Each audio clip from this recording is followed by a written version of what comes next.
There is an hour of the night when you stop being sure which side of sleep you are on. You may be near it now. The room has gone dark in layers. First the lamp, then the last glow of a screen, then the thin line of light under the door. What remains is the ceiling and your breathing, and a mind that has not quite agreed to stop. Stay where you are. Nothing tonight will ask you to move. 23 centuries ago, in a small state called Song, in the river country of ancient China, a minor clerk lay down on a mat at an hour like this one. His name was Zhuangzi. The world remembers him as Zhuangzi, Master Zhuang. By day he kept the accounts of a lacquer garden, a plantation of trees whose sap made bowls and bows shine. He held no rank worth recording. Almost nothing about his life was written down, but he wrote down his dream. He dreamed he was a butterfly, not a man watching a butterfly entire, drifting over warm grass, landing where it pleased, lifting off again for no reason a butterfly needs. The dream had no edges. No clerk lived inside it, no ledger, no state of song. There was only flight and the pleasure of flight, and a body light enough to ride the air. Then he woke. And there he lay, heavy, solid, unmistakably Zhuangzi, a man on a mat with a day of accounts waiting for him. And the question arrived, the one he never put down. Had Zhuangzi dreamed he was a butterfly, or was a butterfly, at this very moment, dreaming it was Zhuangzi? Do not solve it. He never did. Strangely, that was the point. You are lying tonight exactly where he lay, at the soft border between one world and the other, close enough to sleep to feel its air move. Most nights you cross that border without noticing. Tonight, for once, you get to notice gently, with company. Here is what tonight holds. Zhuangzi told stories, the strangest and kindest stories in all of philosophy. A boat with no one in it, a tree too crooked to be cut down, a cook whose knife stayed sharp for 19 years, a turtle who preferred mud to a palace. We will take them one at a time, slowly, the way they were meant to be met, at the end of a long day, with quiet time inside each one to let it work. You do not need to follow every word. You do not need to remember anything. The stories were built for exactly the state you are in, half listening, half drifting, guard coming down. If you sleep in the middle of one, it will finish without you and hold no grudge. One promise before we begin. Before the night ends, we will come back to the butterfly and to the question of who is dreaming whom. The answer waiting there is kinder than the question. Let it wait. Let your shoulders drop away from your ears. You have been holding them all day, and the day is over now. There is a reason this one dream outlived the empires around it. Kingdoms rose and burned in the centuries after Zhuangzi died. The whole map of China was redrawn in blood and bronze, and none of those kings kept a single reader awake with longing. The Clerk with the Butterfly is still being read tonight, in languages he never heard of, in rooms he could not have imagined. This room, yours, Something in that dream knows something. Not a doctrine, not a rule for living, more like a loose thread at the edge of everything tight, and when you pull it gently, the tight things ease. That is what his stories do. They do not argue, they loosen. So let the first loosening be small. You are a person lying in the dark, and that is all you have to be until morning. The accounts can wait the way his ledger waited. It always waited. The lacquer trees dripped their slow sap, whether or not anyone counted the bowls, and the world tonight will go on turning, whether or not you supervise it. The butterfly does not know it has a name. Let us go back first and meet the man while he is awake, because the little we know of him is itself a story worth hearing in the dark. Chapter 2. A Clerk in the Lacquer Garden. Nearly everything we know about the life of Zhuangzi fits in a few lines, and those lines were written 200 years after his death. The man who wrote them was Sima Qian, the grand historian of the Han dynasty, who set out around 100 BC to record the whole history of the world as he knew it. Sima Qian deserves a moment of his own. Partway through the writing, he offended his emperor by defending a defeated general, and was sentenced to a punishment designed to end a man's public life in shame. Custom said a gentleman should choose death instead. Sima Qian chose the shame because his history was unfinished, and his father on his deathbed had asked him to finish it. He lived on in disgrace and completed the book. That book is why we know Zhuangzi existed at all. Hold that quietly. The little we have of the laughing philosopher was preserved for us by a man who knew the full weight of the world and carried it anyway. Here is what the historian recorded.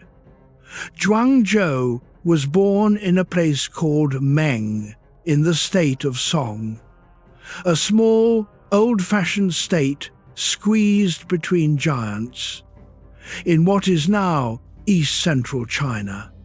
He lived in the 4th century BC, in the generations we now call the Warring States.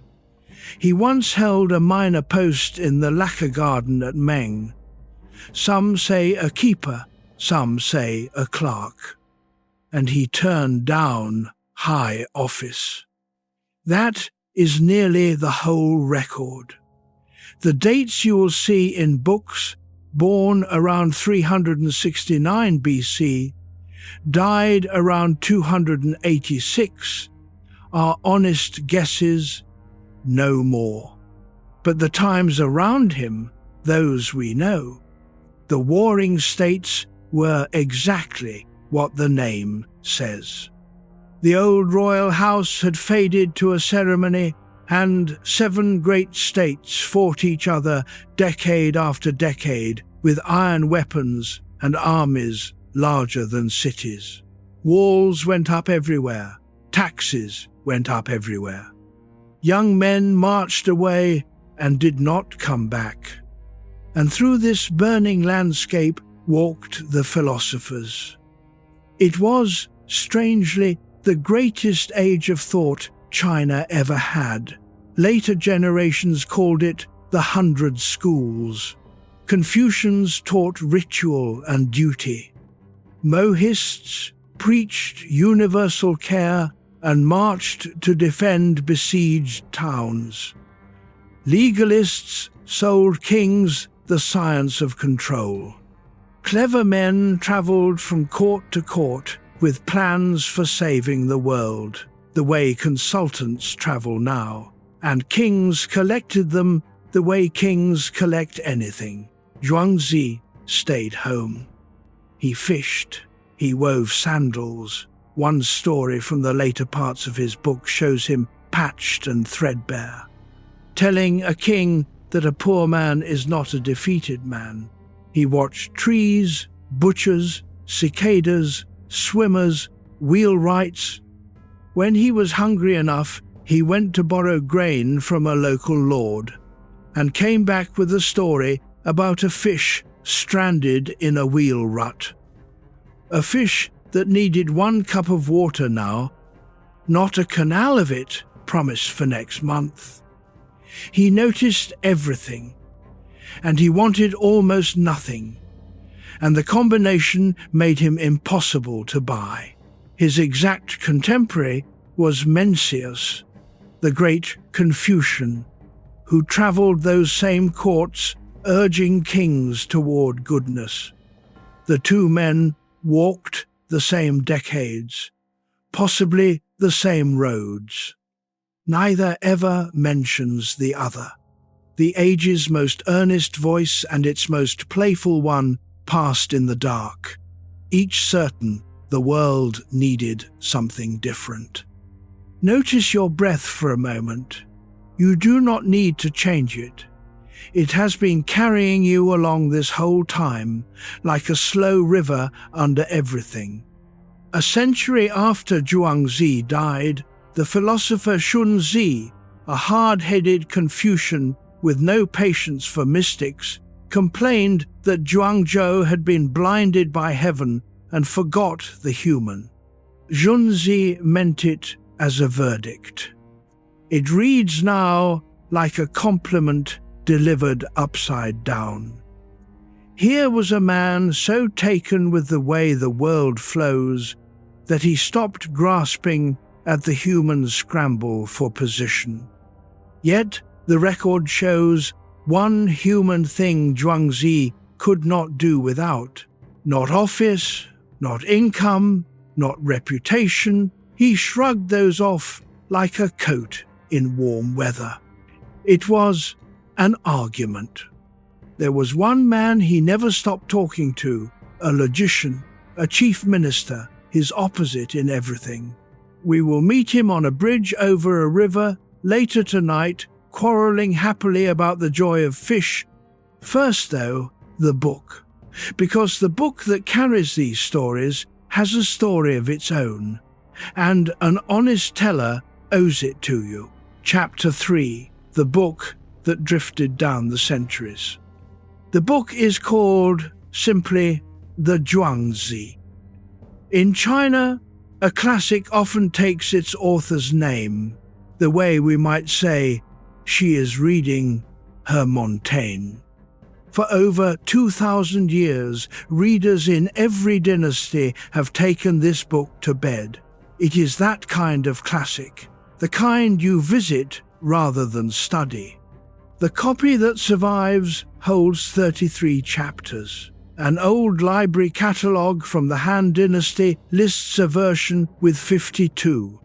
The difference is a man named Guo Xiang, an editor and philosopher who died in the year 312 of our era, 5 or 6 centuries after Zhuangzi.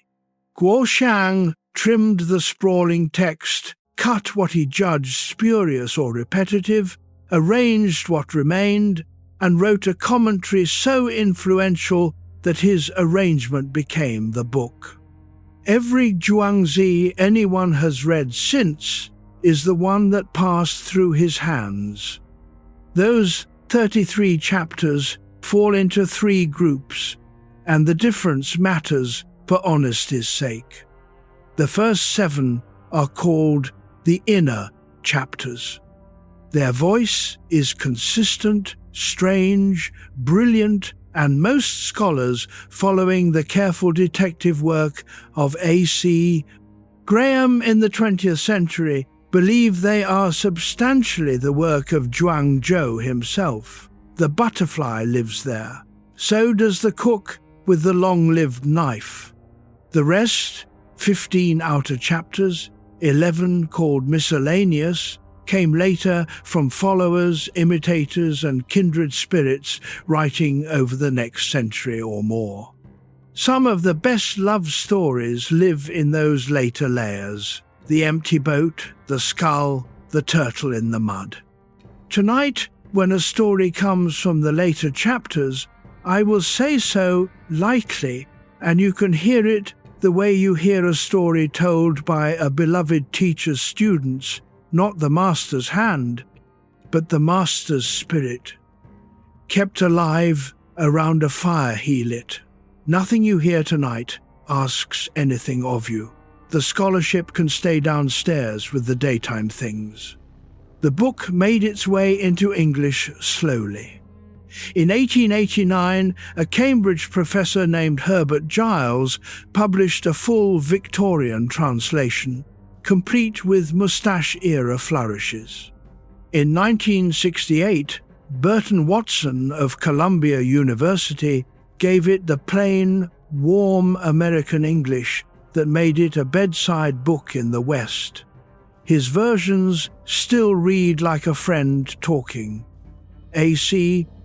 Graham translated the inner chapters in 1981 with a scholar's scruples. In our own century, Brooke Zipperin of the University of Chicago has translated it twice, notes and all. 4 voices, 1 laughing original. Tonight's retellings lean on all of them, and, quote, none of them exactly. The stories by now belong to the whole species. One more reader deserves his moment.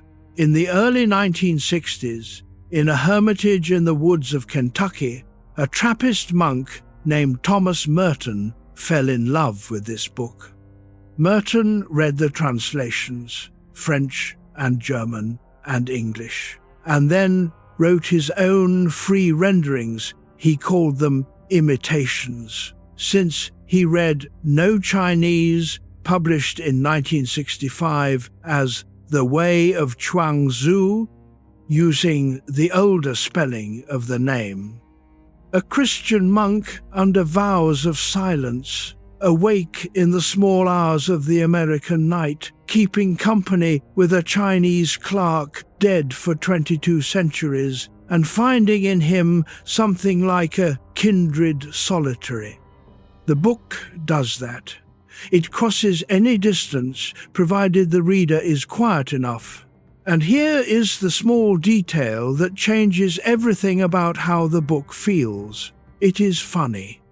Of all the ancient world's philosophy, Greek, Indian, Hebrew, Chinese, the Zhuangzi is the one that laughs. Its arguments wear costumes. Its sages have names like Cripple Shu and Uncle Lack Limb. It teases Confucius by making him a character and putting Taoist wisdom in his mouth, the way you might dream of your old headmaster saying the one thing he never said. The laughter is not decoration. It is the method. A tight mind cannot be argued loose, but it can be tickled loose. If your thoughts have wandered off somewhere, that is fine. They know their way back. So this is what has drifted down to us. A book like a river with 3 currents, edited by one man, translated by rivals, loved by monks and insomniacs, carrying a clerk's dream from the warring states to your bedroom. Where the powerful appear in its pages, they are usually knocking at the door of some ragged sage, asking him to come and run things. Which is exactly where the stories begin. The knock came for Zhuangzi too. He was fishing. Chapter 4, The Turtle and the Mud. This story lives in the Autumn Floods chapter, one of the later layers of the book, and it is the story his followers most wanted remembered, the one that fixes the man in a single scene. Zhuangzi was fishing on the Pooh River. Picture the afternoon. Reeds, brown water moving, a line trailing, a man watching the line without caring much what it did. Behind him, footsteps, 2 officials in formal dress, sweating from the road, carrying the words of the King of Chu. Chu was the great power of the south, vast and wealthy. The king's message, as the officials relayed it, was as large as it could be. The king wished to trouble Zhuangzi with the administration of his entire realm. First Minister. The whole state in his hands. It was, by every measure the world keeps, the summit of a life. Proof that a man's name had reached a throne and moved it. Zhuangzi did not turn around. He kept his eyes on the line, and he asked the officials a question. "I have heard," he said, "that Chu keeps a sacred turtle in its great temple, dead now 3,000 years. The kings keep its shell wrapped in fine cloth in a bamboo chest high on the altar, and they consult it on solemn days. Tell me, if that turtle could choose, would it rather be honored bones in a box, or alive, dragging its tail through the mud?" The officials answered what anyone would answer. "Alive," they said, "dragging its tail in the mud." "Then go home," said Zhuangzi, "and leave me to drag mine. Let that settle for a breath. Feel the weight of your body on the bed while it does. A live weight, a warm one, nothing ceremonial about it." The historian Sima Qian, writing 2 centuries later, knew a version of this scene too. In his telling, the king's messengers come with rich gifts, and Zhuangzi laughs and points to the ox being fattened for the great sacrifice, draped in embroidered cloth, fed on the best grain, led at last through singing crowds to the temple. On that final walk, says the philosopher, how gladly the ox would trade places with any stray pig in any ditch, but the time for trading is over. 2 tellings, 2 animals, 1 man politely declining the finest cage his world could build. It is worth being honest about what this story is not. It is not a sermon against work or rank or responsibility. Plenty of good people run things well, and the world needs them. Zhuangzi's point is narrower and sharper.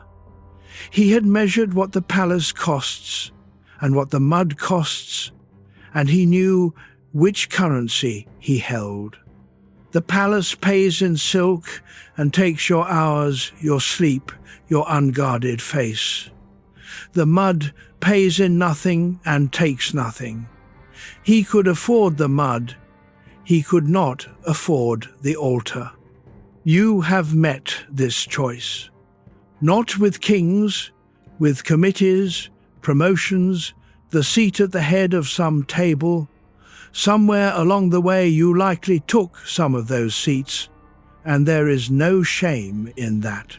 But think of the ones you declined, the invitation you let pass, the ladder rung you left for somebody hungrier, and notice that the memory carries no sting. Nobody lies awake at your age, regretting a cage they never entered. And notice where you are at this moment, out of the current entirely. The river of obligations is running somewhere out there in the dark. It runs all night, it always has, and for once you are not in it. You are on the bank. The line is in the water, and you do not care what it catches. The turtle is still in the mud tonight. 23 centuries of readers have checked, and it has never once climbed onto the altar. Hold the mud gently. It comes back near morning, when we return to what all these refusals were protecting. Because the next story is about what happens when something does bump into you on the river and who you decide is steering it. Chapter 5, The Empty Boat. This one comes from the Mountain Tree chapter in the later layers of the book, The Follower's Telling, in the Master's Spirit. It may be the most useful 2 minutes of philosophy ever written. Take it slowly. A man is crossing a river in his small boat. The water is wide and the light is going. Out of the dusk, another boat comes drifting toward him, drifting wrong, cutting across the current, aimed at his hull. He calls out, "Nothing." He calls again, louder, standing now, waving an arm. Nothing. The boats close on each other. Wood knocks against wood. His boat rocks hard, and he grabs the gunwale with rage climbing his throat. And then he sees. The other boat is empty. No hand on the tiller. Just a loose boat the current took, the rope frayed somewhere upstream, a thing adrift. And the anger has nowhere to go. Watch it in yourself as you picture it, the fury that was already in his mouth, ready for the other boatman's face. There is no face, and the anger does not transfer to the boat, because you cannot hate timber. It simply stops, mid-flight, like a bird landing on nothing. He fends the hull off with his palm, and the empty boat wanders away downstream, and the river is quiet again. Now, says the story, notice what changed. Not the collision. The collision was identical. Same knock of wood, same lurch, same cold splash over the side. The only thing that changed was the second boatman, and he was never there. The anger was not made by the crash. It was made by the man he imagined at the tiller, the careless one, the arrogant one, the one who did it on purpose. The story draws its lesson in one line, and the line has been crossing rivers for 2,000 years.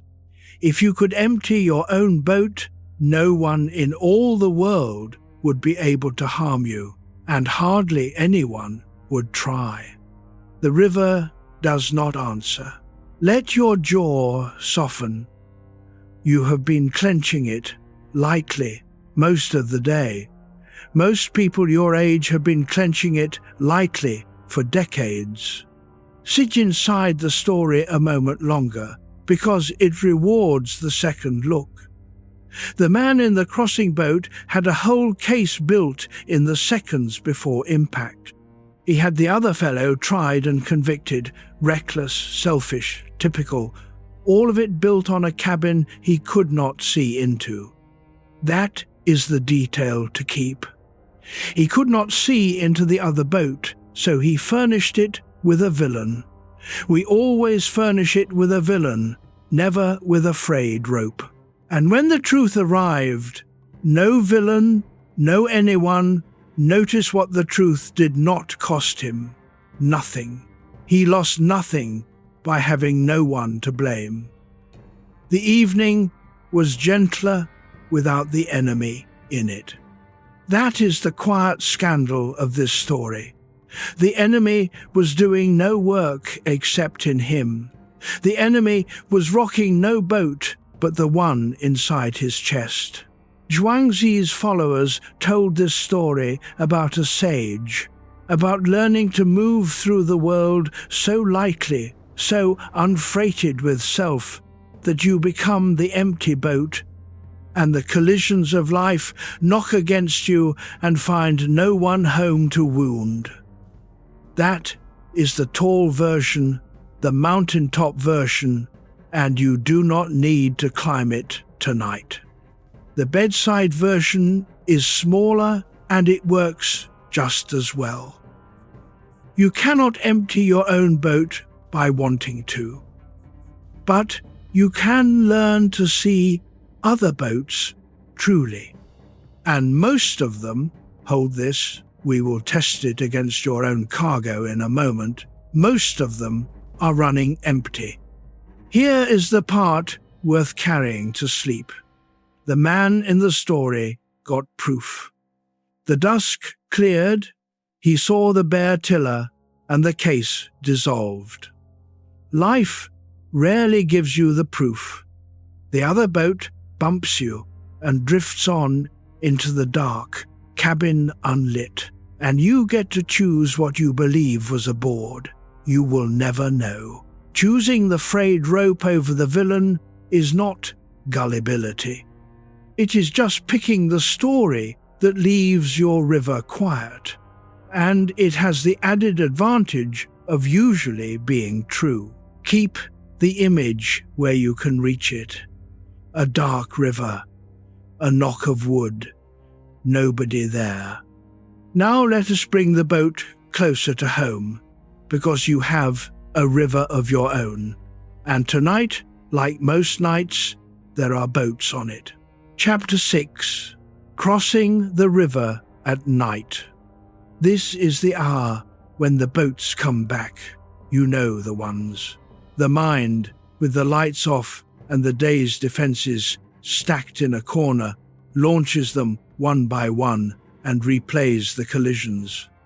The remark your brother-in-law made at the table, the one with the little hook in it that nobody else seemed to hear, the friend who has not called since spring, though you called twice, the driver who forced his way in on the highway and then, insult upon injury, drove slowly. The doctor who answered your careful question in 11 seconds while looking at the screen. The grown child who was short with you on the phone, and the silence after, which you have been reading like tea leaves ever since. Each one a knock of wood against your hull.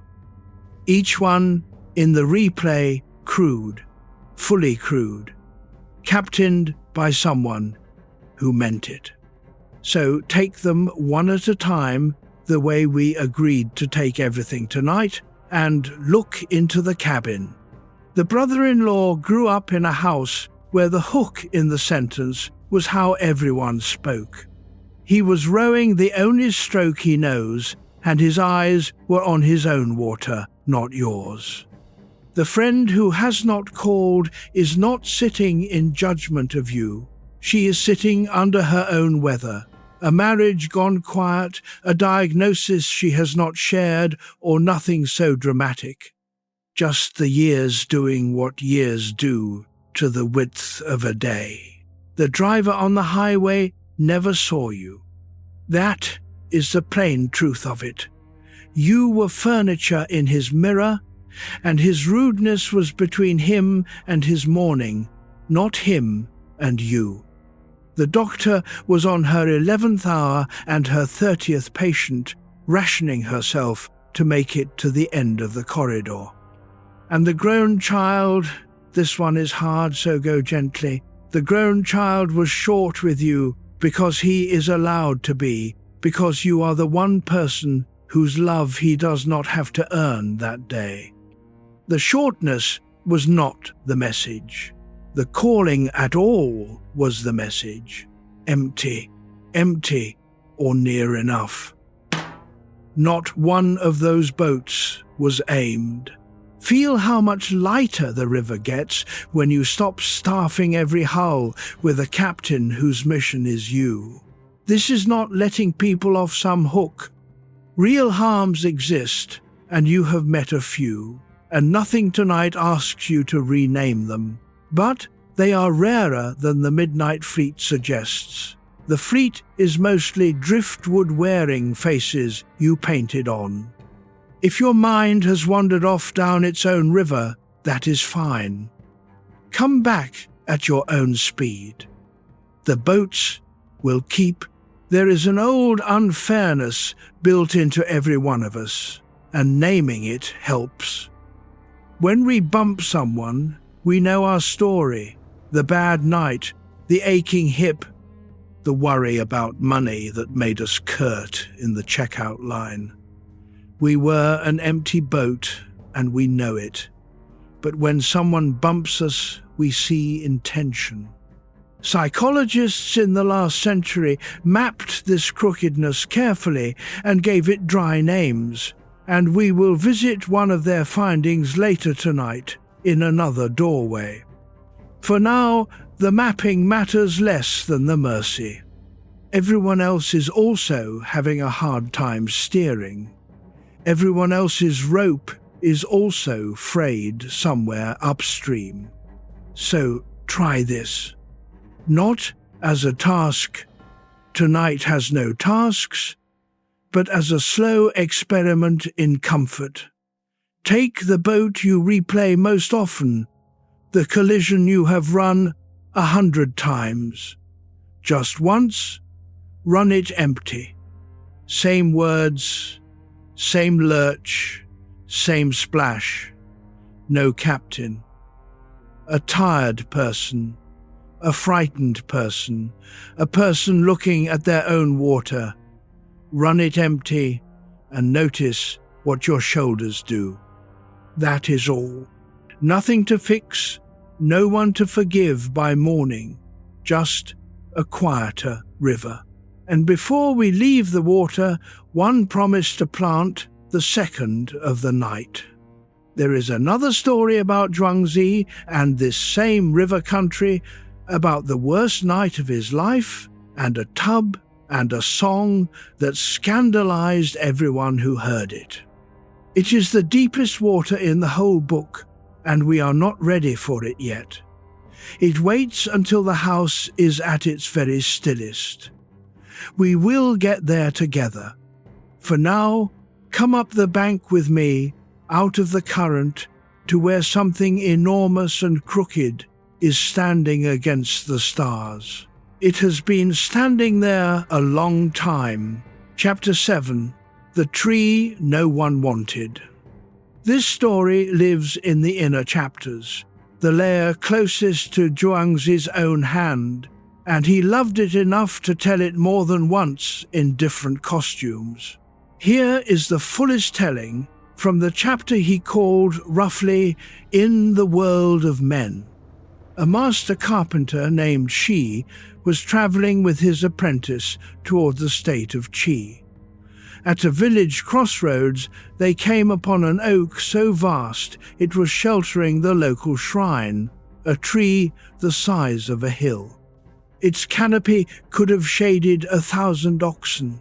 Its trunk ran 100 spans around. It rose above the hilltops before the first branch even considered leaving the trunk, and a crowd stood beneath it, gawking, the way people gather at anything enormous. The apprentice stopped, amazed. In all his years holding an axe for his master, he said he had never seen timber like this. But Carpenter Shi did not so much as turn his head. Worthless, he said, and kept walking. Make a boat from it, and the boat would sink. Make a coffin, and it would rot before the season turned. Make a tool, and the tool would split a door, and it would weep sap. A pillar, and the worms would find it by autumn. Useless wood. That is the only reason it has lived long enough to get this big. That night, the story says, the oak came to the carpenter in his dream, and it had heard every word. What were you comparing me to? The tree asked those useful trees. The cherry, the pear, the mulberry? Consider their lives. The moment their fruit ripens, they are stripped, and the stripping breaks their branches. Their usefulness is a lifetime of being torn at. They are cut down in their prime by their own gifts. Everything on earth with a use is worn out by it. And I, said the oak, have spent a long time learning to be useless. It nearly killed me the years when I was almost straight enough, almost sweet enough, almost worth the axe. Now I have arrived. My uselessness is my crown, and under it I shade a shrine and a village and 1,000 oxen. If I had been good for something, would I ever have grown great enough to be good for this? And then the oak said the strangest, gentlest thing in the dream. You and I, it told the carpenter, are both things, a tree and a man, 2 things among the 10,000 things. What sense does it make for one thing to spend its short walk judging the worth of another? The carpenter woke and had the grace to tell his apprentice the dream. Notice your breath for a moment. In and out. Nothing to improve. Zhuangzi told the small version of this story too in the book's first chapter as a joke on his friend. The logician Hui Shi, you will meet him properly soon, once taunted him. Your teachings are like a giant ailanthus tree, the trunk too gnarled for a plumb line, the branches too twisted for a compass, standing by the road where every carpenter passes without a glance. Big and useless, Zhuangzi. Just like your words. And Zhuangzi, delighted, agreed. You have a huge tree and you are troubled that it is useless, he said. Why not plant it in the village of nothing at all, in the wide empty wilds, and then wander idly beside it and lie down under it and sleep? No axe will ever come for it. Nothing will harm it. It is useless, my friend. Where exactly is the trouble in that? A tree you cannot build from, you can still sleep under. Keep that line. It is carrying more than it looks like it is carrying. And it is carrying you toward an uncomfortable, freeing question, the one this whole story has been circling, the one we will open slowly next, like a door into a room you have wanted to sit down in for years. Chapter 8. The Use of Being Useless. Here is the question the oak leaves standing in the dark. For how many decades now has your worth been measured by your use? Trace it back. It started early. Grades, teams, the first job, the first performance review. Then the long middle, targets met, mortgages carried, children raised and driven and tuitioned, parents helped down their last stairs, colleagues covered for, deadlines hit through flu and grief alike. You have been a useful tree for a long, long time. Sweet fruit, straight grain. And you know now what the orchard knows. The useful ones get stripped. Every gift you showed became a demand. Every capability became a category of being asked. Nobody warned you that competence is a kind of flavor, and the world has a keen nose for it. So the roles piled on, the reliable one, the one who handles things, the one who does not fall apart. Somewhere in those years you may have felt it, the quiet envy of crooked trees. The colleague who never learned the software and was left alone. The relative who was hopeless with hospitals and so was never asked to sit in the waiting rooms you sat in. You resented them a little. You also, in some sealed-off chamber of the heart, wondered what their mornings felt like. This is where the oak has something to say to you specifically, to a person past the middle of the orchard, lying in the dark. because the years ahead of you contain, one way or another, a strange gift with a frightening wrapper. The world is slowly going to stop finding you useful. The title goes or went. The children need less or need differently. The phone rings with fewer requests each year. Our culture has taught you to hear that silence as decline, to fight for usefulness to the last, to stay busy, stay productive, stay needed, as if the axe's interest were the only proof a tree is alive. The oak in the dream stands against that whole gospel, patient as wood. Its size, its shade, the shrine at its foot, the 1,000 oxen resting in its shadow, none of that was produced. All of it accumulated the way a life accumulates once the harvesting stops. The tree did not become nothing when it became useless. It became the landmark by which the whole village knew where it was. Feel the weight of your body where it rests. The mattress asks nothing of it. Let something in your chest stand down. Be honest about the fear underneath, because the fear is real and it deserves better than a pep talk. When the usefulness goes, a voice asks, then what am I for?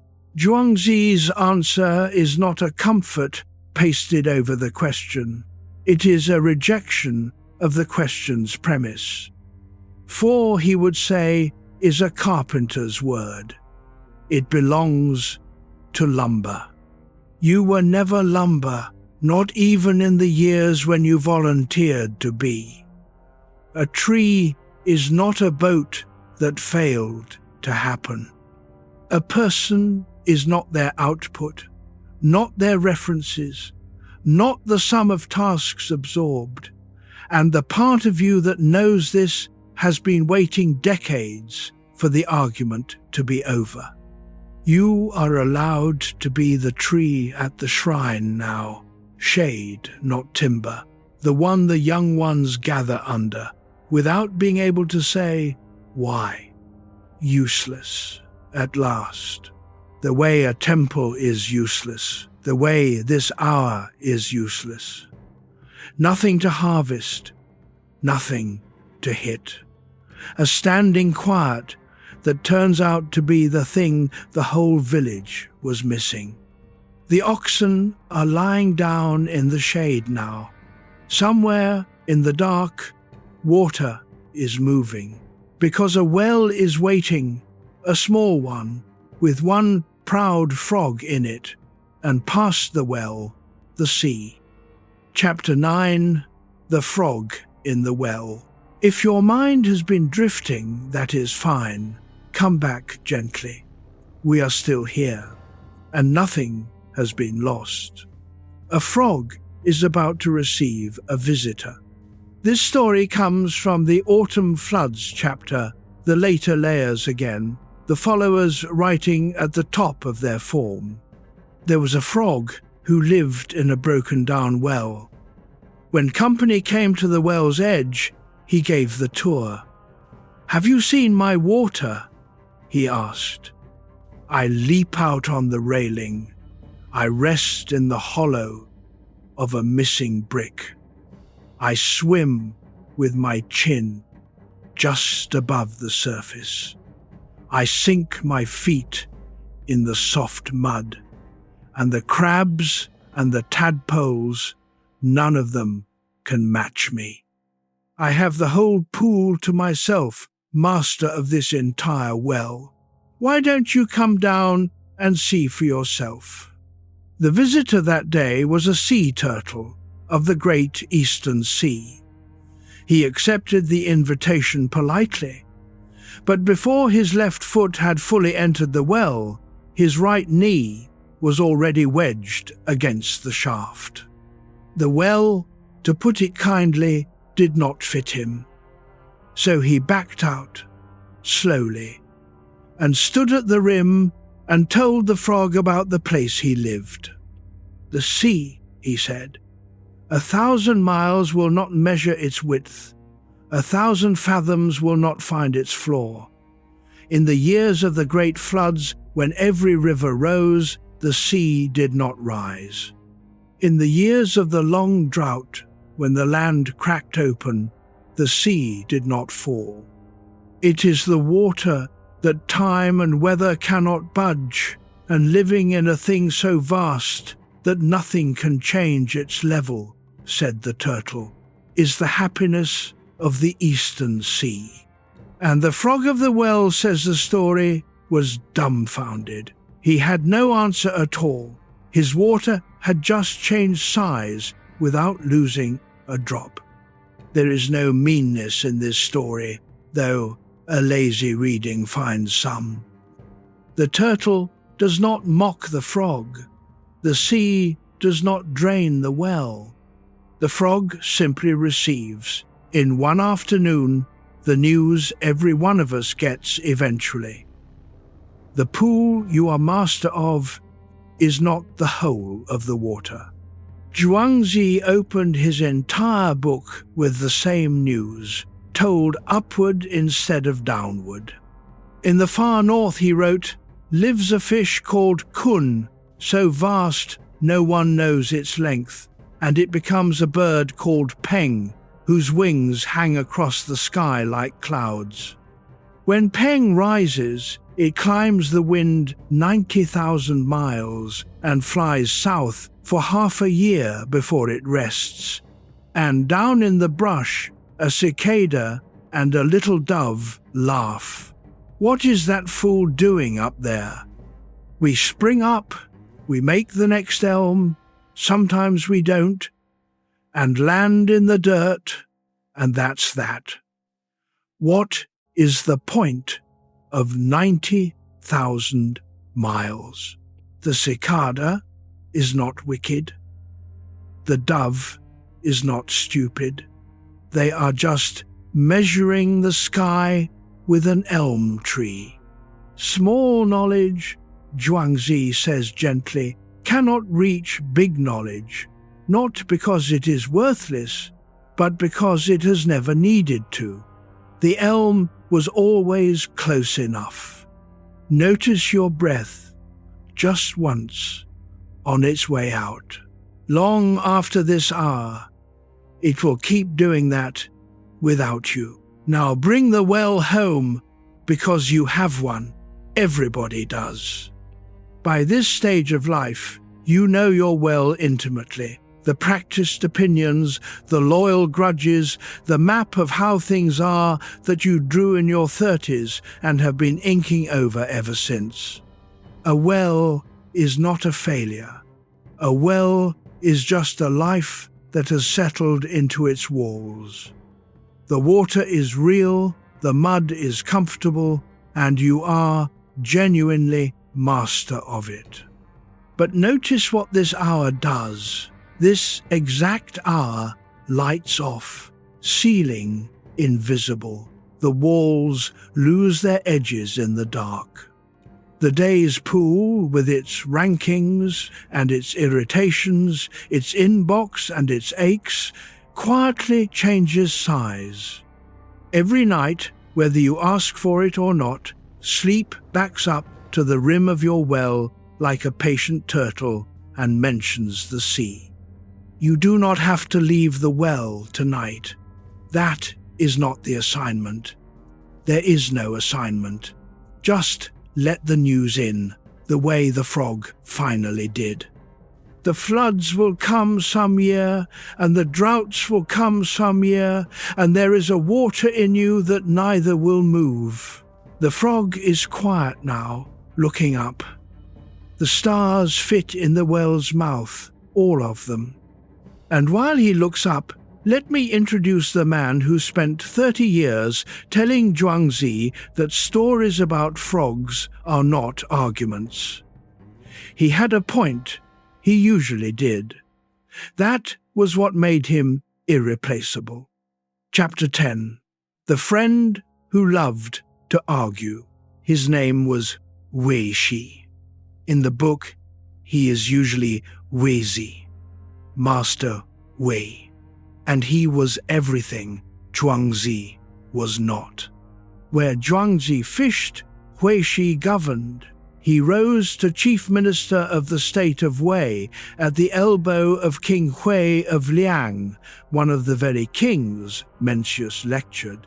Where Zhuangzi told stories, Hui Shi built arguments. He was the leading light of the school we now call the School of Names, the logicians of ancient China, cousins in spirit to the Greek philosophers who were, in those same decades, and utterly unknown to them, arguing in the marketplace of Athens. The logicians loved paradox the way carpenters love wood.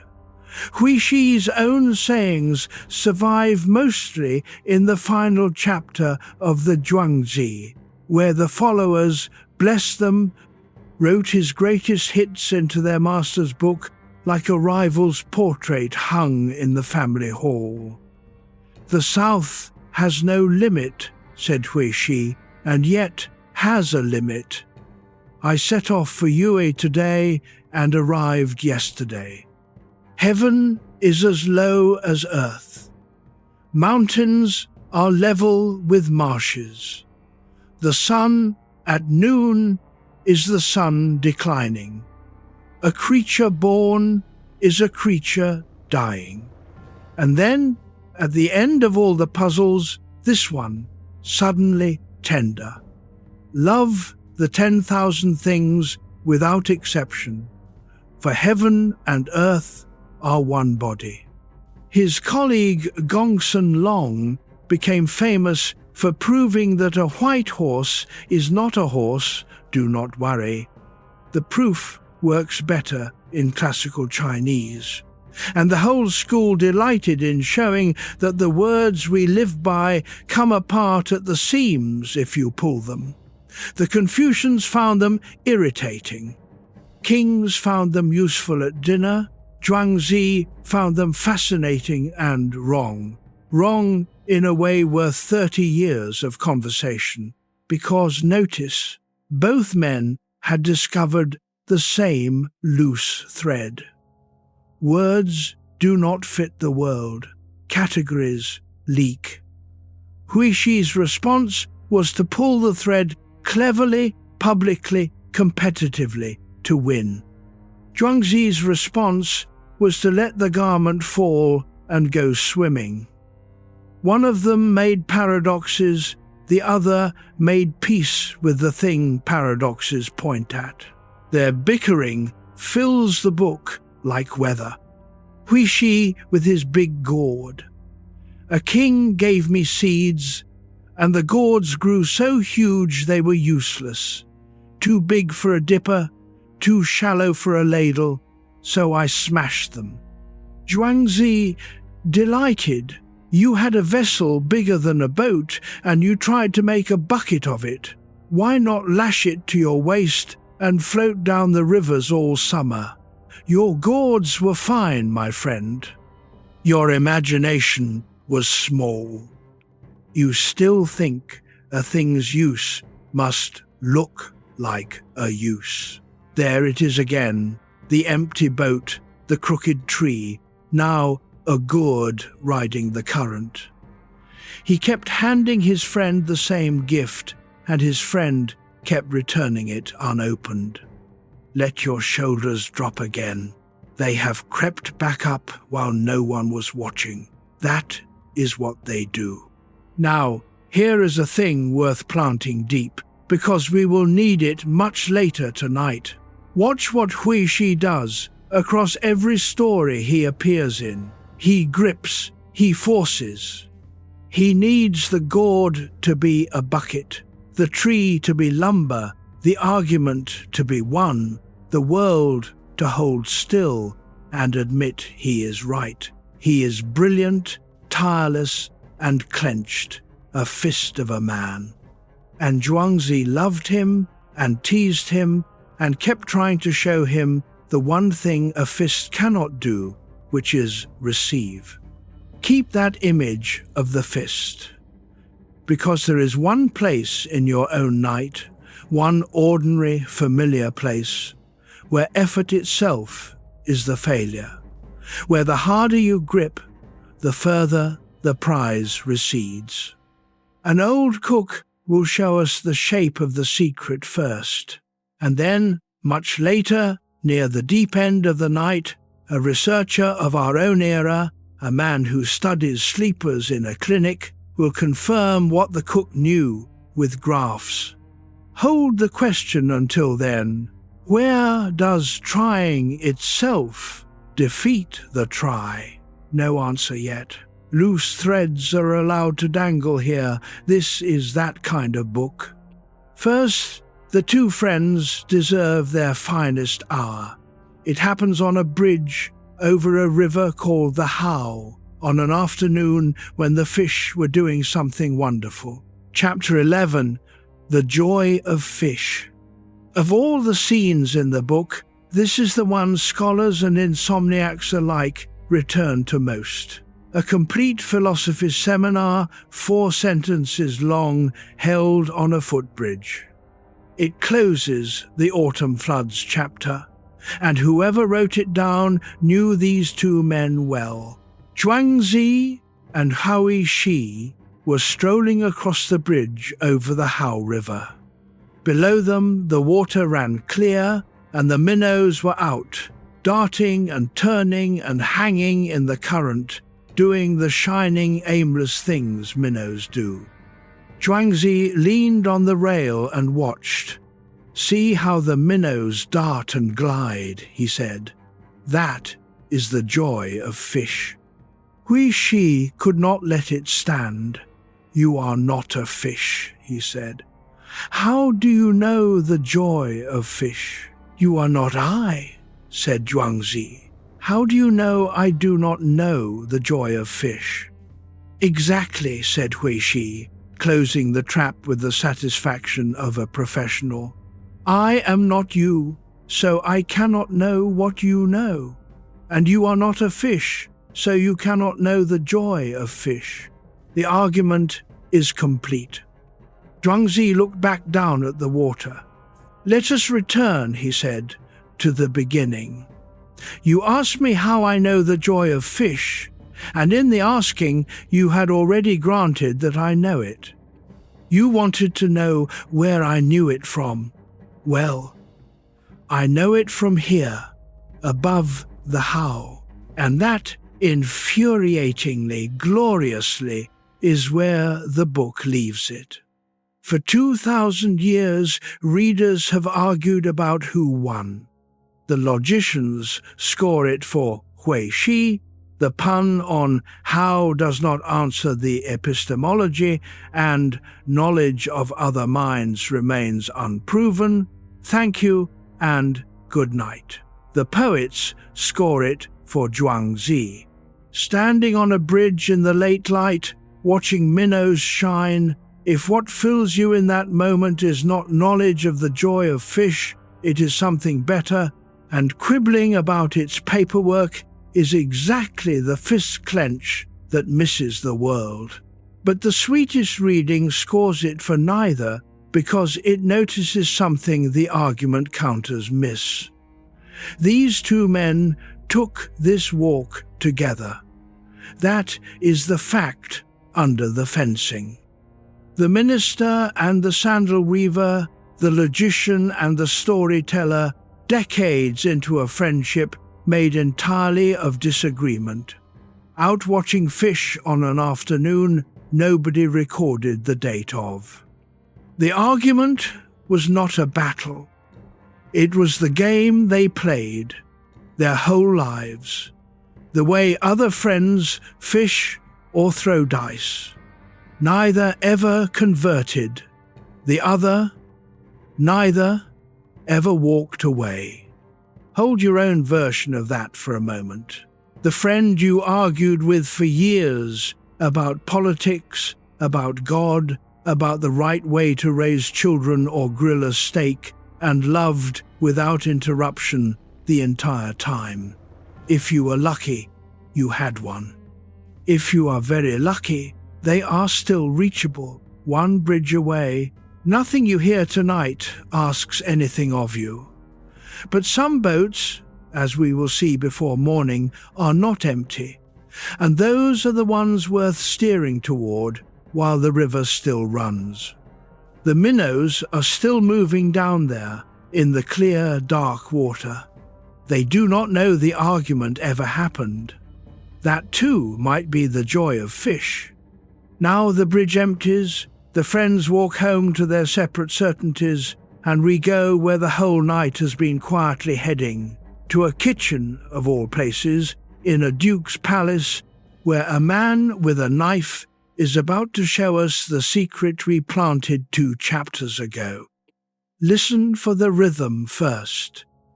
You will hear it before you understand it. Chapter 12, The Cook and the Ox. This story is the crown of the inner chapters, Zhuangzi's own hand by every scholarly reckoning. It sits in the 3rd chapter, the one about caring for life, and it has taught more people what mastery feels like than any training manual ever printed. It is a story about a butcher, and there is no blood in it anywhere, only music. Cook Ding was cutting up an ox for Duke Wenhui. That is the whole stage. A kitchen, a carcass, a knife, a watching lord. But listen to how the writer describes the work. At every touch of the cook's hand, every lean of his shoulder, every step of his foot, every press of his knee, the flesh fell away with a whispering sound, and the knife sang through, and none of it missed the beat. The man was not laboring. He was in rhythm, the story says, like a dancer in an ancient ceremony, like a musician inside an old score. The most violent work in the palace, and it sounded like an orchestra tuning toward silence. The Duke was amazed. Imagine that skill could reach such heights. Cook Ding put down his knife and gave the answer the whole book exists to deliver.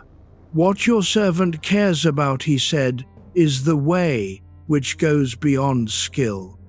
When I first began cutting oxen, he said, all I could see was the ox itself, the whole animal, vast and closed, a wall of a thing.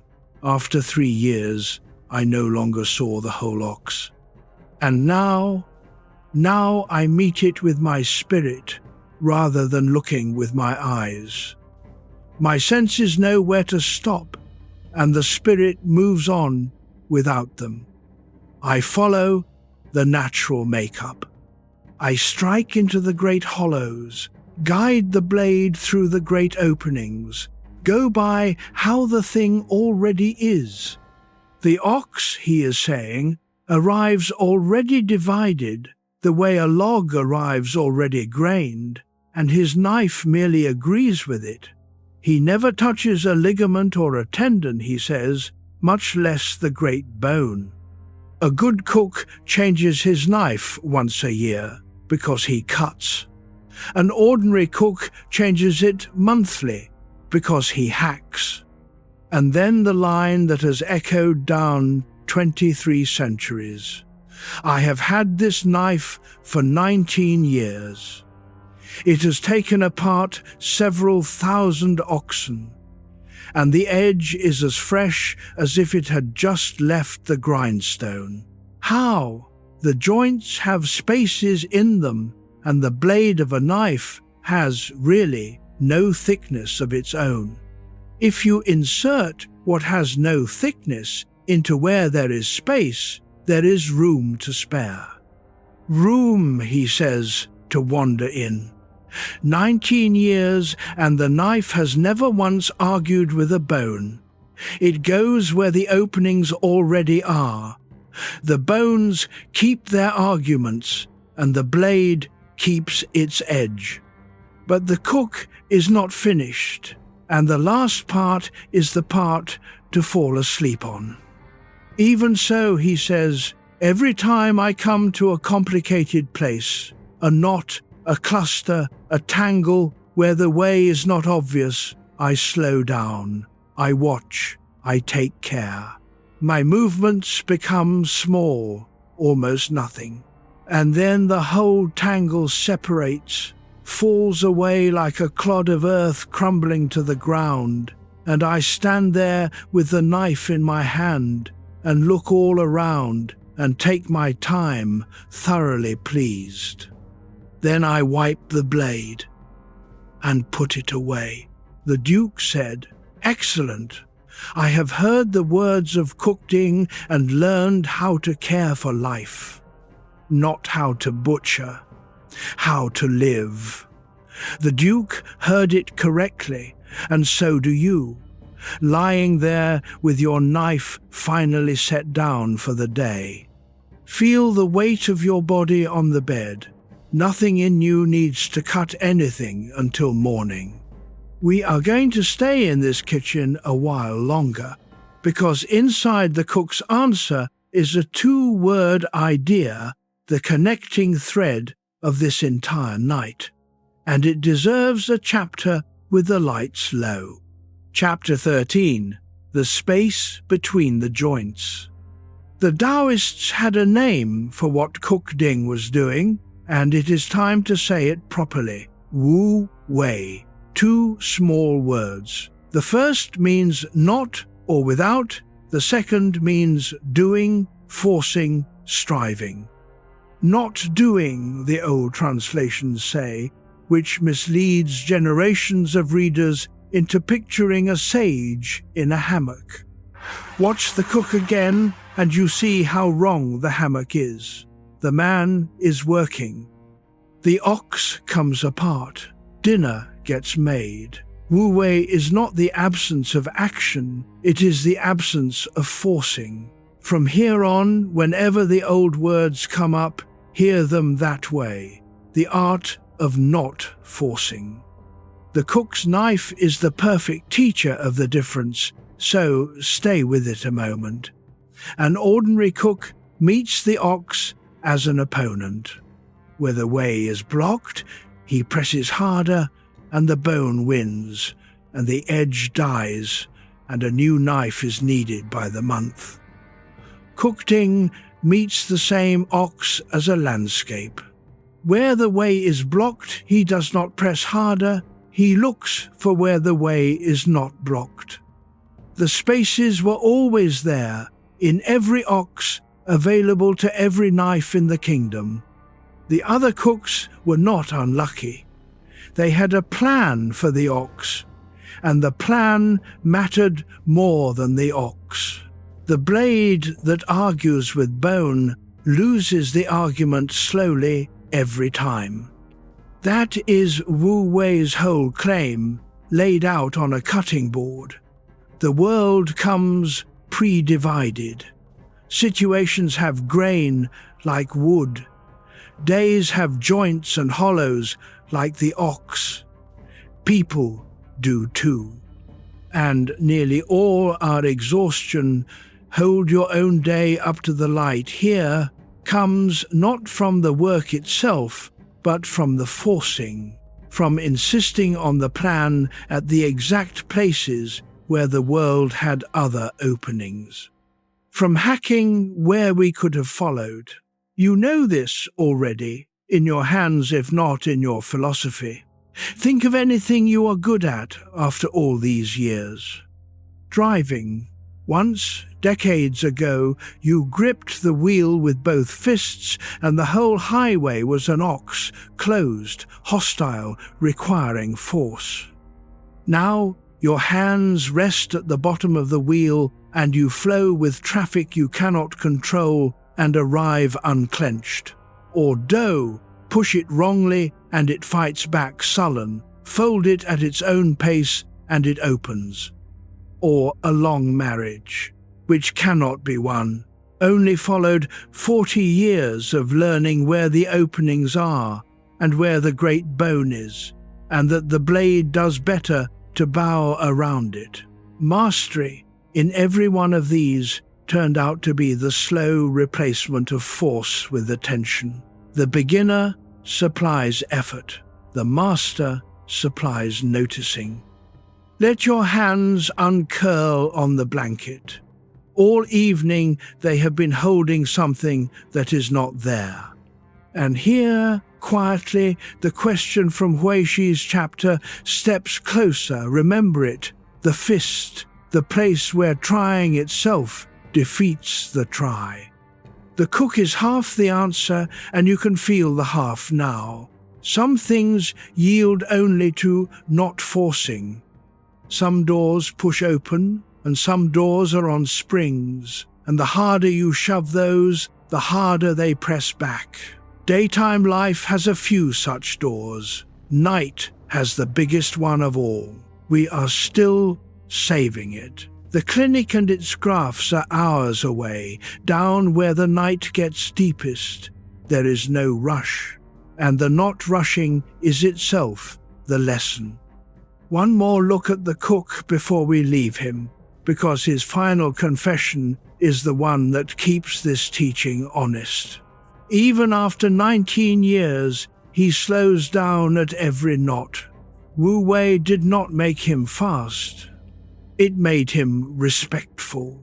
When the tangle comes, his movements shrink to almost nothing, and then the tangle falls away like earth crumbling all by itself, the way a problem sometimes solves overnight after you finally stop gripping it at 11. And then, do not miss this, he stands there and looks around and is thoroughly pleased and wipes the blade and puts it away. The book gives a full sentence to putting the knife away. Completion, it is saying, includes the putting away. The day is not over when the work is done. The day is over when the knife is clean and resting and your hand is empty. Your hand is empty now. Let it stay that way till morning. Next comes a man with no skill at all, no craft, no discipline, no 19 years of practice, who accomplishes by accident what warriors trained for. He falls off a cart. It goes better than it should. Chapter 14. The Drunk Man and the Cart. This little story rides in the Mastering Life chapter. In the later layers of the book, the followers again. And in this chapter, they were inspired. It is 2 minutes long and slightly disreputable, and it has outlived every stern sermon of its century. When a drunk man falls out of a moving cart, the story observes, he may be bruised, but he is rarely broken, and yet his bones are the same as other men's bones. His joints are the same joints. The fall is the same fall, same cart, same speed, same hard road coming up to meet him. Everything about the event is identical to the fall that shatters a sober man. Everything except one thing. The drunk man does not know he is falling. He did not know when he was riding, says the story, and he did not know when he left the cart. He never got the news. So the alarm that seizes a sober body in mid-air, the dread that snaps every muscle tight, locks the joints, braces the arms rigid against the coming ground, never fired. Life and death, alarm and fear, found no entry into his chest. He met the road the way a sack of grain meets it, soft, whole, owl. He picks himself up, pats the dust, and wonders vaguely where the cart went.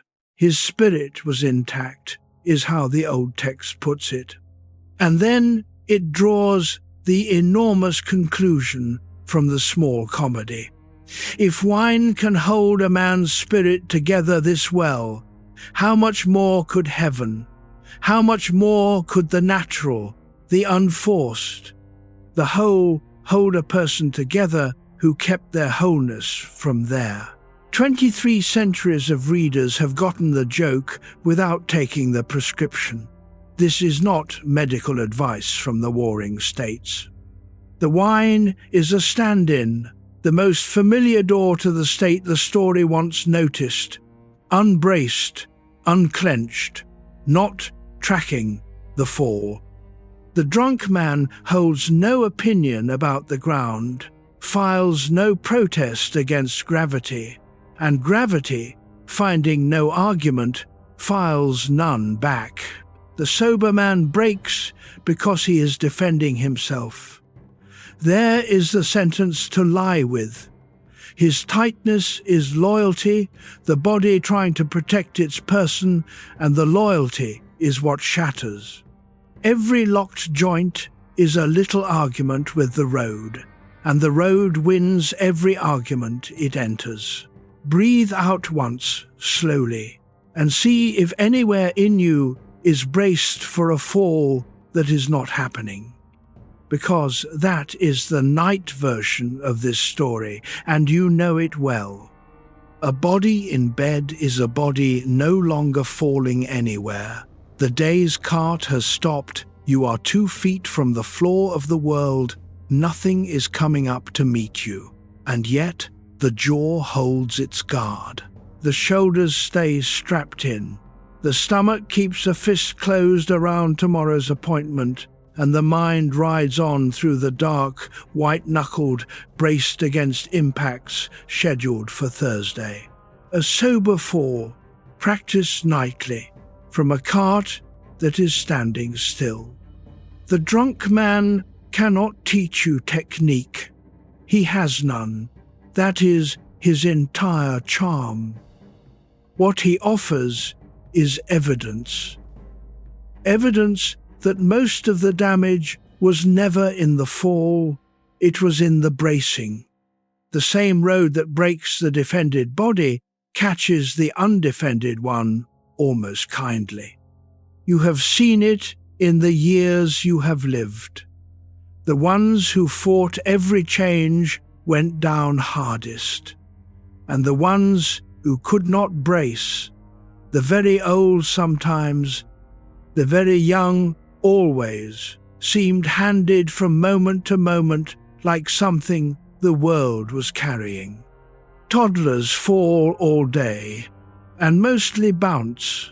Their grandparents watch, envious, having spent 60 years learning to stiffen. You cannot decide your way into the drunk man's looseness, any more than Hui-Shi could argue his way into a gored boat. But you can notice the brace, which is the beginning of its melting. Somewhere right now, jaw, hands, the small muscles around the eyes, you are guarding against a road. There is no road. There is a mattress and a dark room, and hours of nothing scheduled to hit you. The cart has stopped. You can stop riding it. And if looseness still seems like a trick beyond you, take heart.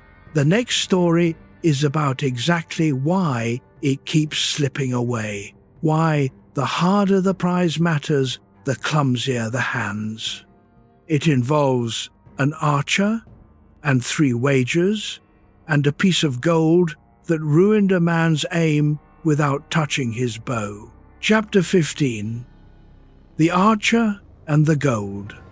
Same chapter of the book, Mastering Life, the followers on their winning streak. This one is barely a story at all. It is an observation with feathers on it, and once you hear it, you will find it everywhere in your own history. When an archer shoots for tiles, the story says, for clay roof tiles, a prize worth nearly nothing, he shoots with all his skill, loose, easy, deadly. The arrow leaves like a thought agreed upon, and the target receives it. When he shoots for fancy belt buckles, bronze, ornamented, worth real money, he shoots with care. Something has entered his arms that was not there before. He aims now. He checks. The release is a decision instead of a breath, and the arrows begin to scatter politely around where they used to land. And when he shoots for gold, now he is a wreck. The story does not soften it. Shooting for gold, he shoots like a blind man, as if the target were dodging, as if the bow had changed sides. Same man, same bow, same arm, same eye, same distance, same afternoon. His skill has not gone anywhere, the story says. It is all still in him. But the prize has divided his mind. Part of him is shooting, and part of him is already spending the gold, or already grieving its loss, and a divided archer sends divided arrows. He who looks too hard at the outside, the story concludes, grows clumsy on the inside. That is the whole text. Now watch it light up your own decades, one flare at a time. The job interview for the position you did not really want. Remember how relaxed you were, how funny, how fluent? They offered it on the spot. The interview for the one you wanted badly. Your voice came out a half-tone wrong the entire hour, and you listened to yourself missing, unable to stop. The toast at your friend's wedding, tossed off brilliant after 2 glasses. The toast at your own child's, rehearsed 40 times and delivered through a closed throat. The putt for nothing on the practice green, dead center. The same putt with $2 on it, wide. The phone call you finally made after a week of composing it, and the composed sentences fell apart at hello, because by then the call was made of gold. None of this was weakness, it was arithmetic. Attention is a fixed sum, and whatever the prize seizes, the task loses. The tile archer's whole mind stands behind the arrow. The gold archer's mind is split at the moment. Force is applied, and everything we do splits the same way. Speech and swing and steadiness of hand. The instant we begin watching the outcome instead of the work.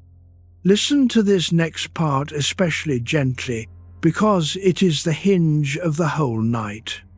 There is one prize that outweighs gold for a tired person, and you are lying next to it. Sleep on the nights you need it most becomes the golden target.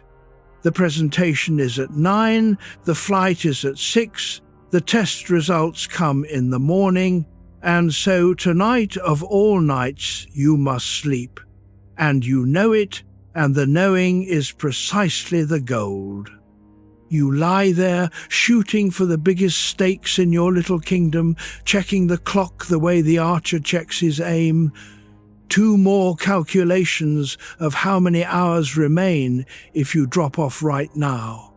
And the skill, the oldest skill you have, the one you executed flawlessly every night as a child when nothing was riding on it, scatters. You were never a bad sleeper. You have been shooting for gold. Hold that gently. Do not even fix it yet. The clinic and its kind evidence are still ahead of us, past midnight of this long book. For now, it is enough to see the buckle glinting on the table and to know the game is rigged exactly backwards and that the rigging can be undone. The archer unstrings his bow at dusk, tiles and buckles and gold all swept back into the same dark drawer. Next, an old man makes a wheel and tells a duke to the duke's face, at the risk of his neck, what can and cannot be put into words, including perhaps everything I have been trying to say tonight. Chapter 16. The Wheelwright's secret. You do not need to have followed every word of this night to be exactly where you should be. The parts that matter will find you, the way warmth finds you under a blanket without being tracked. Settle a little deeper. An old craftsman is about to defend you against every book ever written, including this one. The story sits in the later layers, in a chapter called The Way of Heaven, and it begins, as the best ones do, with a great man interrupted. Duke Huan was reading in his hall, reading aloud, as the ancients did, the words of the sages.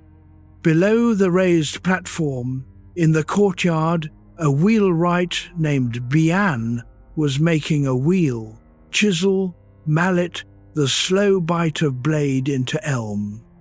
After a while, the old man set down his tools, climbed the steps, and asked the Duke a question that could have cost him dearly. "May I ask, my lord, what those words are that you are reading?" "The words of the sages," said the Duke. "Are the sages alive?" "They are long dead." "Then what my lord is reading," said the wheelwright, "is the dregs of dead men, the lees. What settles at the bottom of the jar after the wine is gone." The Duke went still, an artisan mocking a duke's book in the Duke's own hall.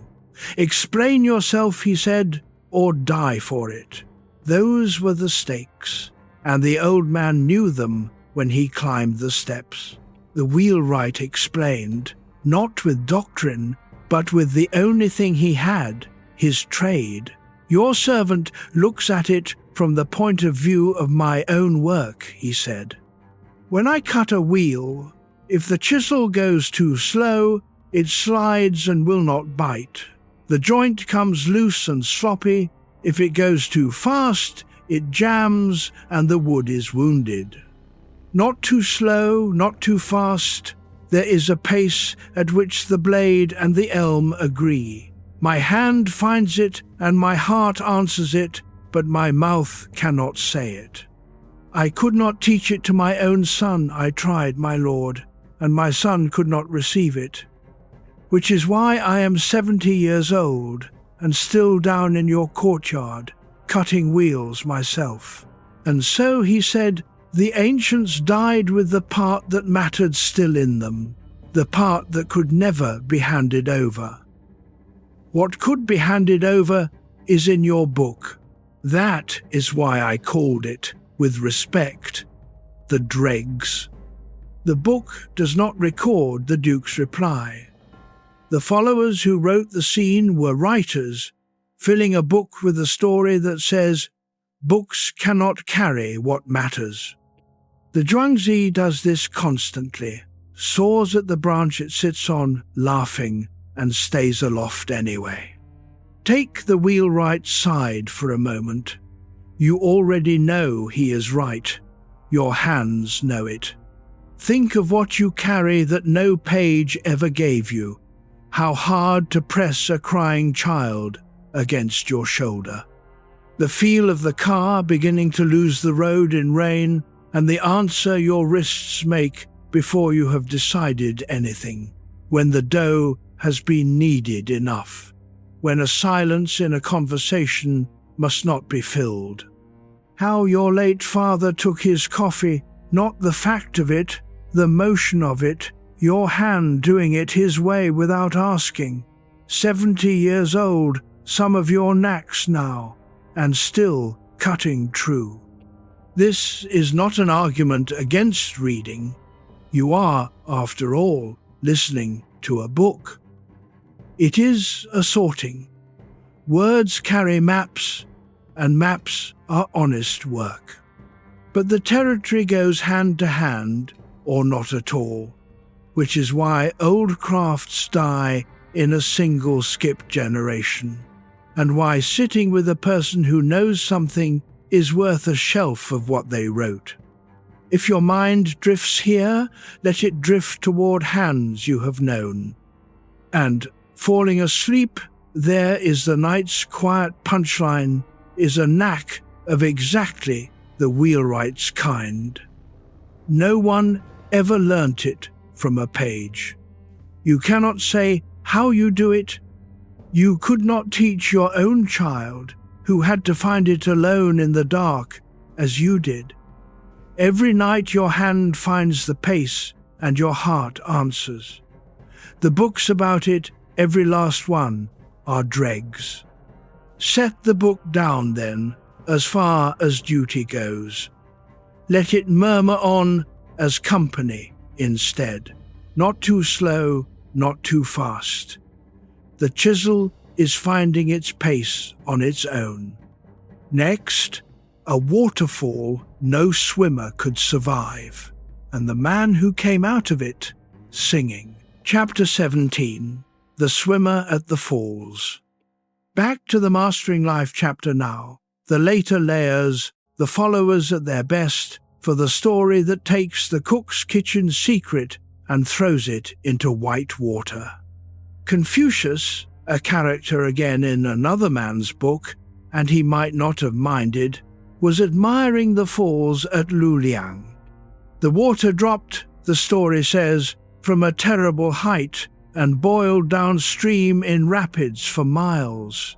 Water so violent that no fish or turtle could keep to it. And there, in the worst of it, he saw a man in the water. He read it the only way experience could. Some poor soul in his final trouble. He sent his disciples running along the bank to pull the body out wherever the river gave it up. And a few hundred paces downstream, the man came out of the water on his own, unhurried, streaming. Singing, the story says. He came out singing, shaking the water from his hair, and went strolling along the base of the bank as if coming in from a garden. Confucius caught up to him, shaken. "I took you for a ghost," he said, "but I see now you are a man. Tell me, is there a way, a method, to tread water like that? Some art you follow?" "No," said the swimmer, "I have no way, none at all. I began in what was given, grew up in what was natural, came to completion in what was destined. I started where I started," he is saying, and never argued with it. "I was born on these banks and felt safe on these banks. I grew up in this water and felt safe in this water." And then he gave away the entire method he claimed not to have. "I go under with the swirls," he said, "and I come up with the eddies. I follow along the way the water goes and never impose myself on it. That is all there is. Where the river pulls down, he goes down with it, not fighting for the surface at the exact place the surface cannot be held. Where the river releases, he rises with the rising. The current that would kill a struggling swimmer in minutes carries this one for free because he has stopped billing it for a different river." The disciples stood on the bank with their rescue ropes unneeded. Let your body find the swimmer's answer for a moment. You are being carried right now. Mattress, floor, ground, the turning planet, and none of it needs your help. Elsewhere in the same chapter, a ferryman handles his boat through a dangerous crossing with such uncanny ease that a passenger asks if the skill can be learned. "It can," comes the answer, and a good swimmer learns it quickly, because a good swimmer has forgotten the water. The archer and his gold again, wearing wet clothes. What you have stopped defending against, you can finally steer through. Now the honest caution, because this story gets misused in daylight. Following the water is not surrendering to everything. The swimmer knew that river, born on its banks, raised in its current. His yielding was 50 years of local knowledge wearing the costume of ease. Wu Wei is never ignorance of the current. It is intimacy so long that fighting stops occurring to you. But you have that intimacy. That is why this story is told at your age and not at 20. You have been in your own river 5 decades and more. You know which arguments in your family come up on their own if left alone, and which ones drown a person who thrashes. You know the seasons of your own body, the weeks it asks for less. The knowledge is paid for.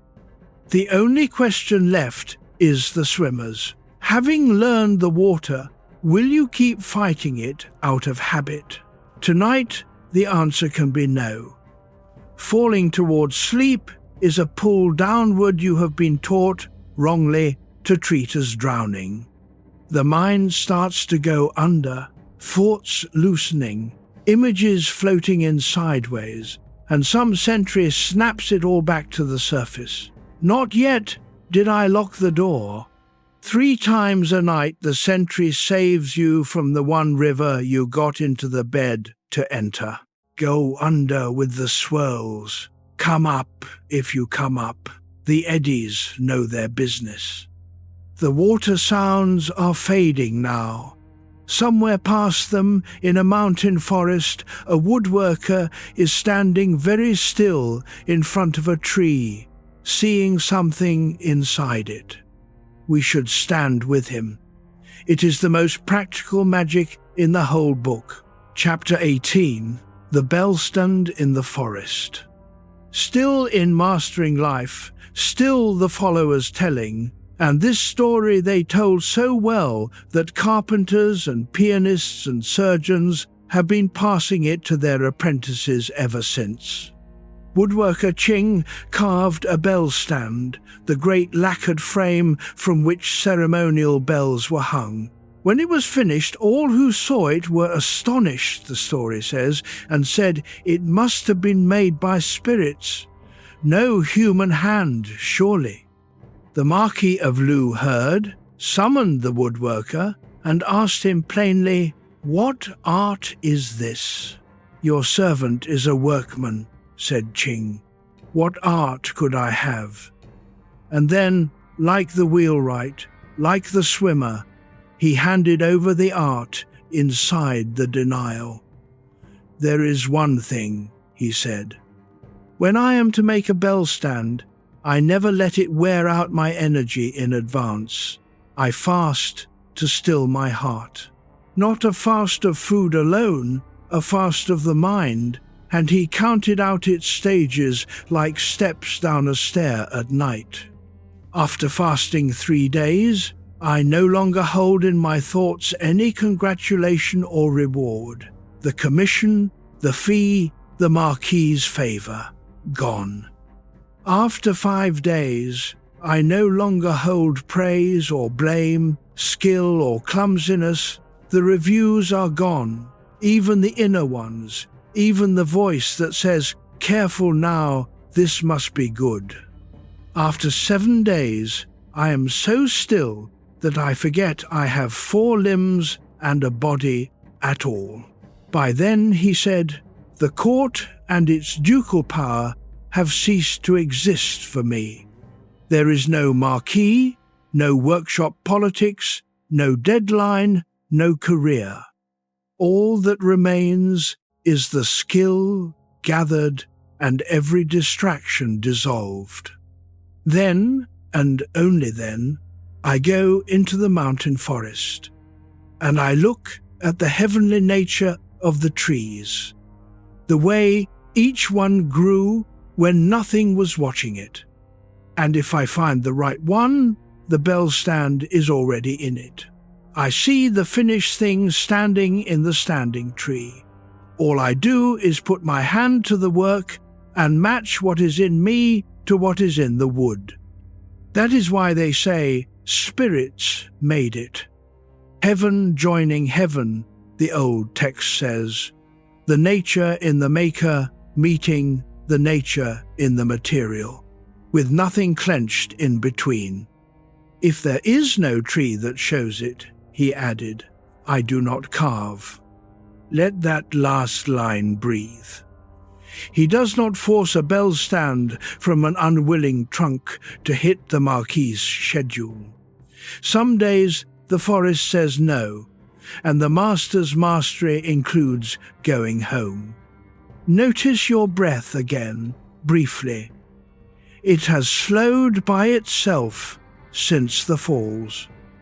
Nobody did that. Now hold the story beside this hour. You are lying in the dark, hoping to produce sleep the way an anxious carver would force a bellstand. On order, under review, and the woodworker's whole testimony is that the great thing cannot be produced, only prepared for. 7 days of fasting, not 1 second of forcing. He does not carve harder, he empties longer. Look at his stairway again. It maps exactly onto a person trying to reach sleep. 3 days. Let go of reward, of what tomorrow's rested self will win. 5 days. Let go of praise and blame, of being a good sleeper or a bad one, of the commentary grading tonight against a scorecard of 8 hours. 7 days. Forget you have a body at all, and that is sleep's own doorstep. The moment the limbs go anonymous, the state you have felt 1,000 times at the edge of going under. The old craftsman walked down those stairs on purpose, over a week, for a wooden frame. You walk down them by accident every night. That goes well. On the nights that go badly, you were trying to carve at the top of the stairs. There is no marquee in this room. No commission, no review, no deadline that survives contact with the dark. Whatever the day told you, tonight owes nobody a bellstand. And if the forest says not yet, if sleep stands back a while longer, the master's answer is on record. He does not force. He waits among the trunks at ease, and what he wants comes to find him at its own hour. The bellstands got made. The astonishing ones were all carved by a man who had stopped insisting. The forest is quiet now. Wood shavings curl on the floor like sleeping animals. From the carver's stillness, one more step, to a rooster of all creatures, who became unbeatable by becoming perfectly still. It is the shortest story of the night and one of the oldest jokes in philosophy. Chapter 19. The Wooden Rooster. Mastering life one last time. The followers close their chapter with poultry, and with a straight face, which is half the art of it. Zhuangzi was training a fighting cock for the king. Cockfighting was a royal passion in those courts, and a trainer of champions held his post the way a master of horse held his. After 10 days, the king sent to ask, "Is the bird ready?" "Not yet," said the trainer. "He is still vain and hot-tempered, full of himself, spoiling for it. He struts, he flares at nothing. He is all fire and no flaw." "Not yet." 10 more days. "Is he ready?" "Not yet." He still responds to every noise, to every shadow. A wing beats somewhere across the yard, and his whole body answers it. He belongs to whatever moves. 10 more days. "Not yet." "He still glares," said the trainer, "still puffs himself up when another bird walks past." The challenge is still in him, looking for takers. 10 more days, 40 in all, and at last the trainer said, he is nearly there. Another cock can crow right beside him now, and it makes no change in him at all. Look at him from a distance, and you would say he was carved of wood. His virtue is whole, said the trainer. Everything in him is gathered, nothing leaks out, and no bird will dare accept the sight of him. The others take one look, turn, and walk away. The invincible fighting cock perfected into a creature that will never have to fight. That is the joke, and the ancients told it without smiling, which makes it funnier. The king wanted a winner. The trainer built something better, a bird beyond the whole economy of winning, and the other roosters can tell at a glance, because glances are how that economy runs. Watch the stages go by again, because they are a portrait gallery everyone has walked through. The first bird, vain, hot, spoiling for it, you have met him in every meeting room of your working life and been him some years, probably in your 30s. The second, answering every noise and shadow, that is, a person run by their notifications, and not only the electronic kind. Every rumour, every raised eyebrow across a room, every wing beat of other people's business, pulling the whole body around. The third, the glare, the puff, subtler, almost respectable, composed on the surface but still keeping score, still broadcasting readiness, still needing it known that he could, if pushed. And the fourth stands there like wood, and the yard reorganizes itself around him. You have met the fourth too, if you were lucky, once or twice in a life. The teacher, the grandmother, the old foreman, somebody who had nothing to prove and no static in them, whom provocation reached and simply sank into, like a stone into deep water, no splash. You could not start anything with them. Around them, strangely, you did not want to. Arguments died in your mouth in their kitchen. Their stillness was not absence, it was density. Everything gathered, nothing leaking. The old trainer would want one thing understood. The wooden rooster is not suppressing. A bird holding itself back trembles with the holding, and the yard can smell it. The 40 days were not 40 days of tightening discipline. They were the fire going out for lack of need. The vanity ran out first, then the reactivity, then the last showing off burned through in that order, like stages of a fever leaving. What remained was not control, it was completion. Let your face go smooth for a moment, forehead, eyes, jaw. That is the wooden rooster's whole regimen, applied locally. Provocations will queue up for you tomorrow, as they do. The driver, the headline, the relative with the hook in his sentence, all the crowing across all the yards. None require an answer tonight, and fewer require one tomorrow than the hot little bird in the chest insists. Every response you decline is quiet added to the wood. The yard is empty now. The lamps are out in the training pens. One more bird waits in the marsh grass ahead, a wild one this time, from Zhuangzi's own hand, with one short verse about why it stays out there in the cold when there are perfectly good cages with meals included. Chapter 20. The Pheasant in the Marsh. Back now to the inner chapters, the master's own layer of the book, to the same chapter that gave us Cook Ding. Amid those stories sits one small verse, 4 lines in the old text. easy to walk past.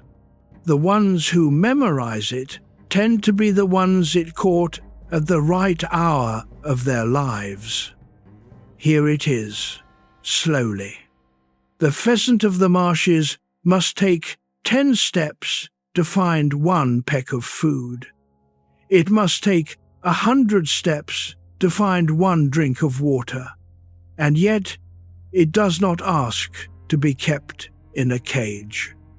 Though you would treat it like a king in there, its spirit would not thrive. That is the whole teaching. 10 steps for a peck, 100 for a drink. The marsh is not generous. The living is thin out there in the sedge and the cold standing water. Every meal is walked for. And the cage, mind you, is genuinely excellent. The grain arrives on time, the water is clean, the fox is theoretical, and the keeper, the text is fair to him, treats the bird like a king. The old words do not say the caged bird sickens or starves. They say something quieter and more exact.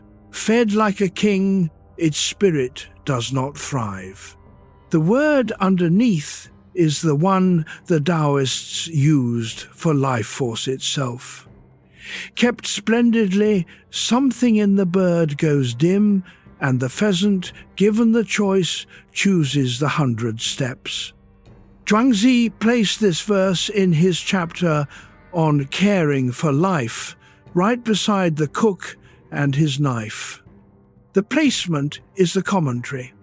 The knife stays sharp by meeting no resistance, and the spirit stays bright by meeting some. The marsh's thinness is not the price of the pheasant's vividness. It is an ingredient of it. The walking is where the brightness comes from. You have known cages. Nothing dramatic. That is the trap of the image. Hearing cage, you look for bars and cruelty, find none, and acquit your life. But the cages that dim people are excellent ones. The position kept for the pension years after it stopped feeding anything but the account. The routine so optimized that a whole week can pass without one unpurchased surprise. The screens that deliver the world pre-chewed, 1,000 pecks an hour, no steps at all. Even certain long comforts of habit and season, kept not because they feed the spirit, but because the door has been open so long that leaving through it stopped occurring to anyone. Grain on time, water clean, something dimming. If a small ache answered that, do not argue with it tonight. It is not an instruction, it is just the pheasant recognizing marsh country from inside the wire. Nothing you hear at this hour asks anything of you, remember that. This verse of all verses cannot be an assignment.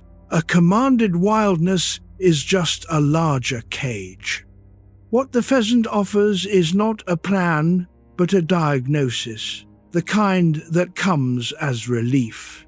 If some quiet dimness has followed you through years when everything was provided, if you have been well fed and under alive, nothing is wrong with you. The spirit was built for 10 steps and a peck. It knows the difference between being kept and being alive, even when the keeping is kind, even when the keeper is you. And the marsh is not gone. That is the mercy in the old verse for a listener your age. The marsh is any strip of world where outcomes are not promised. The cold morning walk instead of the warm scroll, the conversation without an agenda, the unfamiliar road taken on purpose, the thing attempted at 60 that may not work. Thin livings, all of them. 10 steps for a peck. The spirit does not thrive on the grain. It thrives on the walking.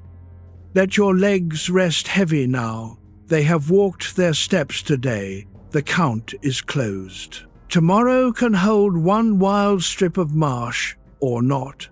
The bird in you knows how to find it when it is ready, and no keeper is watching tonight. The reeds are still. The water in them is black and calm. And with that, the middle stories are told. What remains before the deep water is one last pair of scenes from the master's own chapter.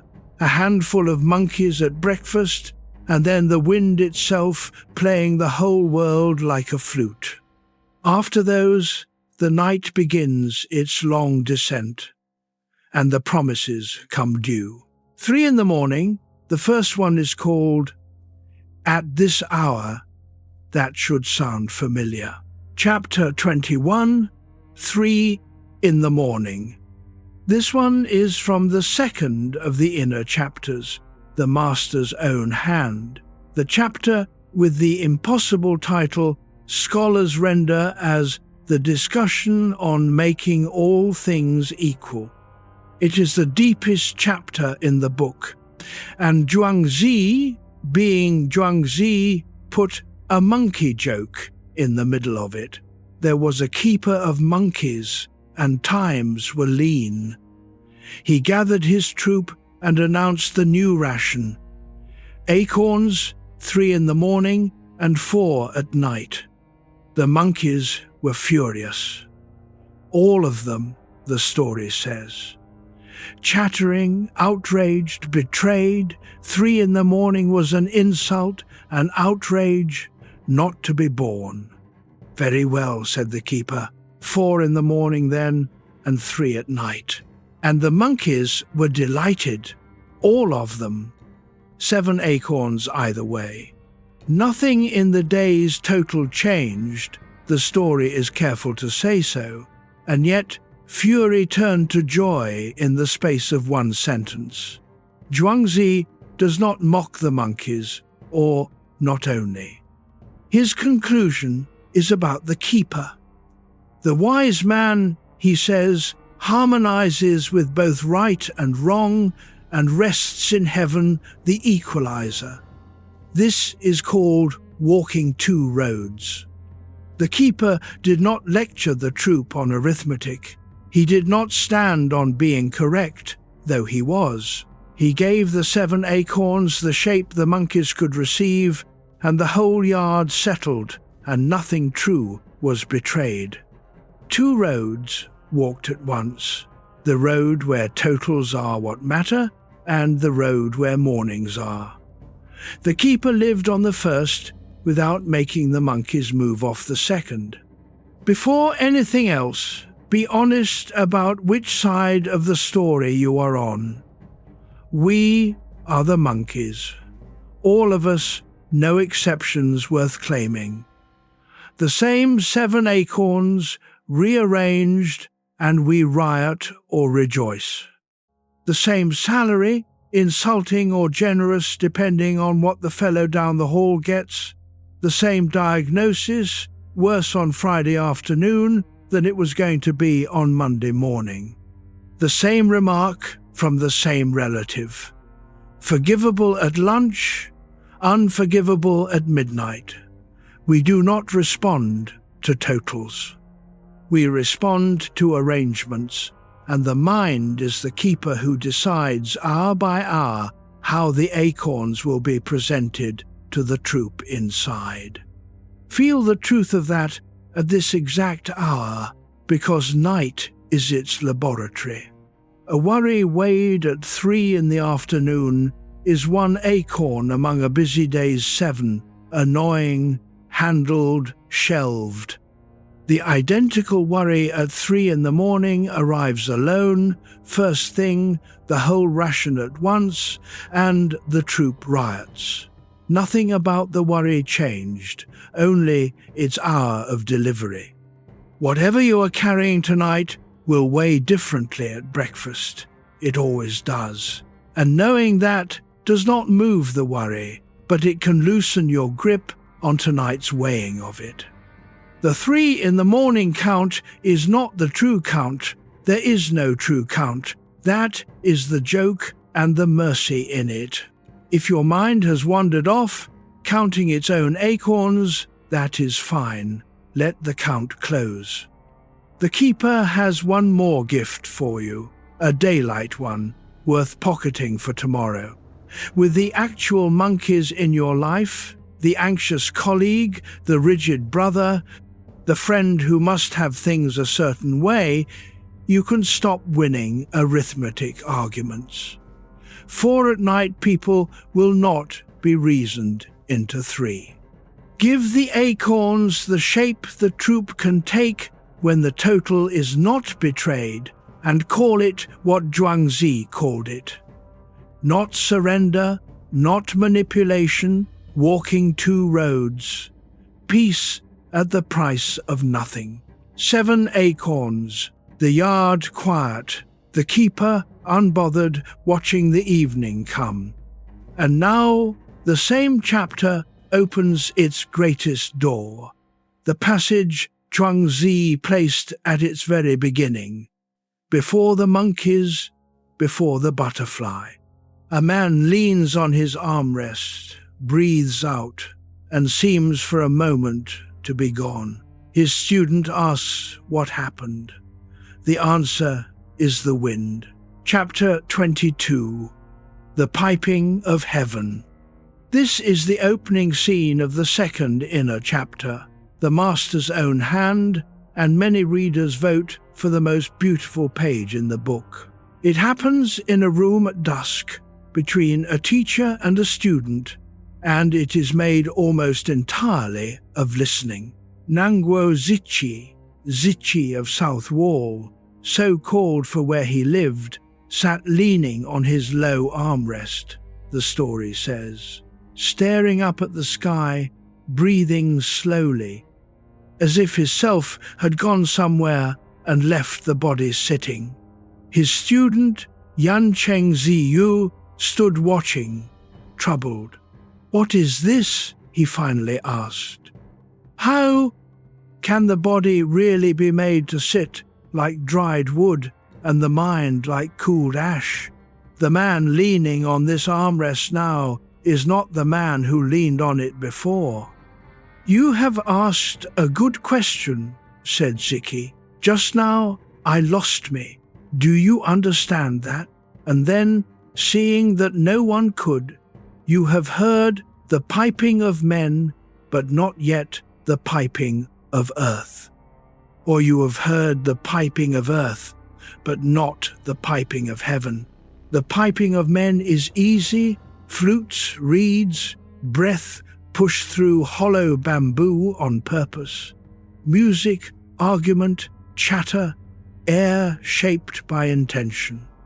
The piping of earth," said Ziki, "is this. When the great clump, his name for the earth itself, affectionate, like a nickname for an old enormous animal, when the great clump belches out breath, we call it wind. Most of the time it holds still. But when it blows, every hollow in the world begins to cry out." "Have you not heard it?" he asked. "In a high mountain forest, in the great trees 100 spans around, the hollows and openings like nostrils, like mouths, like ears, like the sockets of beams, like cups, like mortars, like puddles and clefts, and the wind makes each one speak in its own voice. Some roar like breakers, some whistle like arrows, some scold, some sigh, some call out ahead and are answered behind.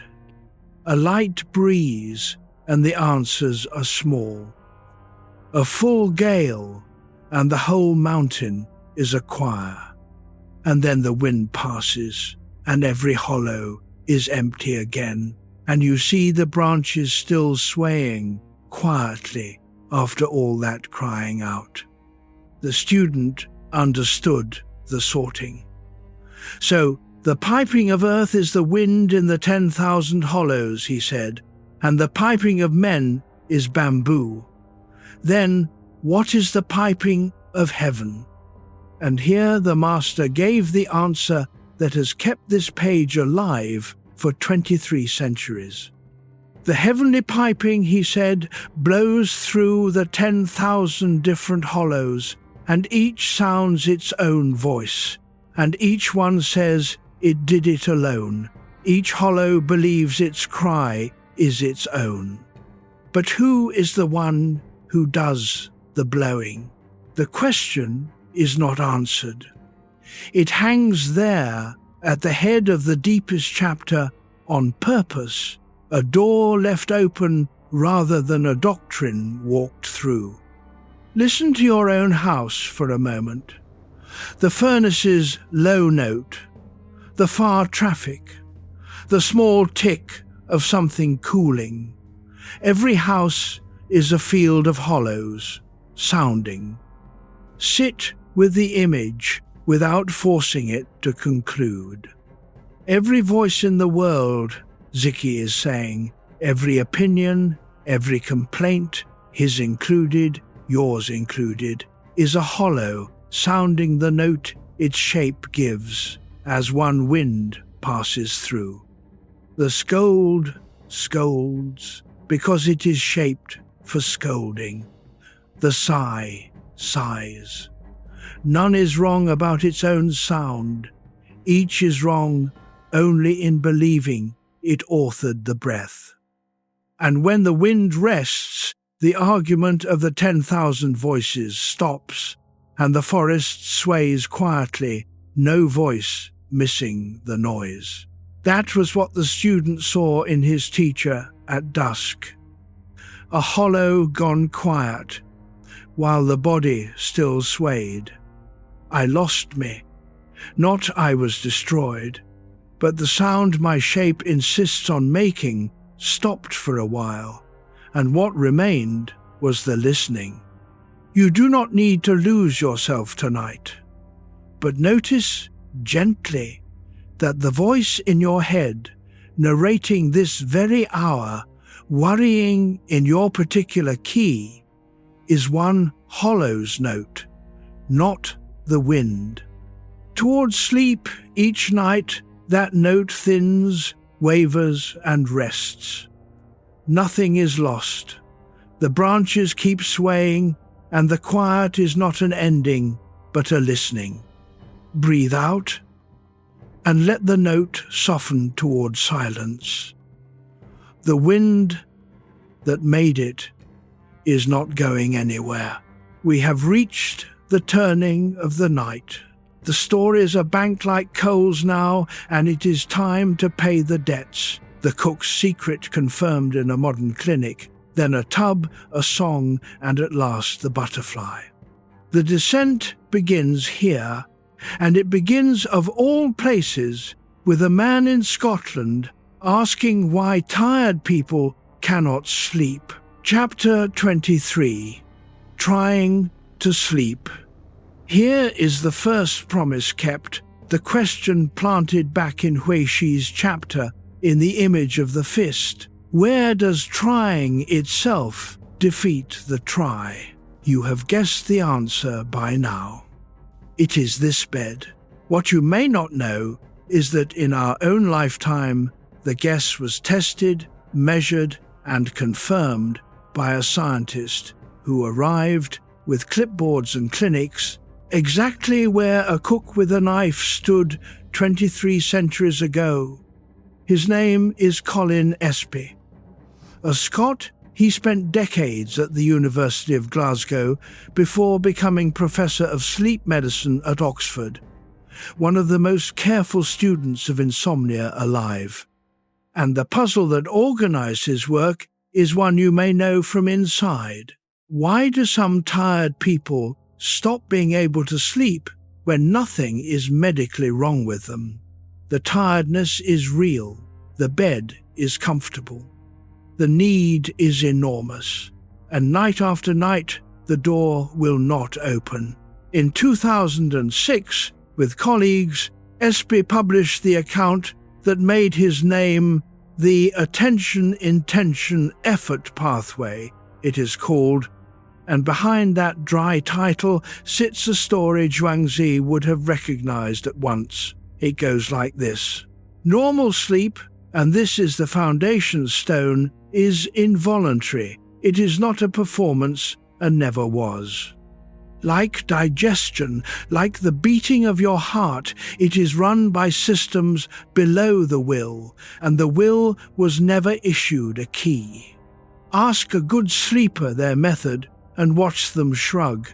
Nothing, they say, I just go to bed. The shrug is the whole expertise. Good sleepers, Espy noticed, do nothing whatsoever about sleep and cannot tell you how. The wheelwright could not teach his son. The good sleeper cannot teach anyone either. Same knack, same silence. Now watch how the trouble starts, usually after a rough patch and a few bad nights of the ordinary kind. First, attention. Sleep gets noticed. The person starts monitoring, watching the clock, checking themselves at bedtime like a nervous innkeeper. Am I drowsy yet? Is it working? Sleep, which worked precisely because nobody watched it, is suddenly under surveillance. Then, intention. Sleep becomes a goal. Tonight I'm asleep, the day is arranged around it, the evening becomes a runway toward it, the bed stops being furniture and becomes a test site. Then, effort. The person begins to trying harder to sleep, lying still on purpose, breathing on purpose, relaxing on purpose, forcing the mind blank. And with effort, the trap closes, because effort is a waking activity. The system that produces sleep reads trying, any trying, even trying to relax, as evidence that wakefulness is still needed and keeps the lights on to support the project. The archer is shooting for gold now. Espy's group even built a little instrument called the Glasgow Sleep Effort Scale, 7 quiet questions about how hard you work at sleeping, and the pattern in the data is steady. The people who try hardest sleep worst. Not despite the trying, through it. And here is the finding to smile at in the dark. One treatment that helps, tested in trials, is called paradoxical intention. The insomniac is instructed to lie comfortably in the dark and gently try to stay awake. Not with screens or coffee, just quietly intending to remain awake a while. And sleep, no longer chased, comes up on its own like a cat whose name stopped being called. The effort was the obstacle. Reverse the effort and the door swings. The blade does not saw the bone. The carver does not force the bellstand. The swimmer does not fight the pull. Espy's pathway is the cook's story, with the animal turned around. Attention, intention, effort. The exact 3 moves that build mastery over a carcass are the 3 that dismantle a night's sleep. Because an ox is a something to be worked, and sleep is a nothing that arrives. You cannot carve an arrival. You can only be findable when it comes. So tonight carries no technique. The last thing this hour needs is a new way to try. Just lie there, holding the fact which asks nothing. Sleep was never your job. It was never anyone's job. It is Wu Wei all the way down, the one appointment in your life that only keeps itself. And every good night you have ever slept, you slept by doing what you are doing more of with each passing minute now. Nothing. Nothing at all. You are doing it already. And you were doing it, unknowing, all those childhood years, which is worth one more chapter, here in the descent, before the tub. The art you cannot remember learning deserves its own quiet praise. Chapter 24, The Art of Not Forcing. If you are still awake, this is the part I wanted you to hear. Not new information, but the night's threads laid side by side, so you can see they were one thread all along. Count them with me, slowly, the way you would count coins into a drawer at closing time. The turtle chose the mud over the altar, not forcing a life into the shape of an honor. The empty boat drifted, and the anger died, not forcing a villain into the story. The crooked tree outlived the orchard, not forcing usefulness. The gourd only needed to be ridden, not made into a bucket, not forcing a purpose. Cook Ding's knife stayed new for 19 years, not forcing the bone. The drunk man met the road unbraced, not forcing a defense. The archer lost his skill exactly when the prize grew heavy, forcing arriving. The wheelwright's knack could not be spoken, not forcing knowledge into words. The swimmer went under with the swirls, not forcing the river. The carver fasted a week and then barely carved at all, not forcing the Bellstand. The rooster stood like wood and never fought again, force so fully surrendered that no one dared invite it. The pheasant kept its 100 steps, not forcing the spirit into a kind cage. The monkey keeper turned the acorns around, not forcing the correct arithmetic on a troop that needed a kinder shape.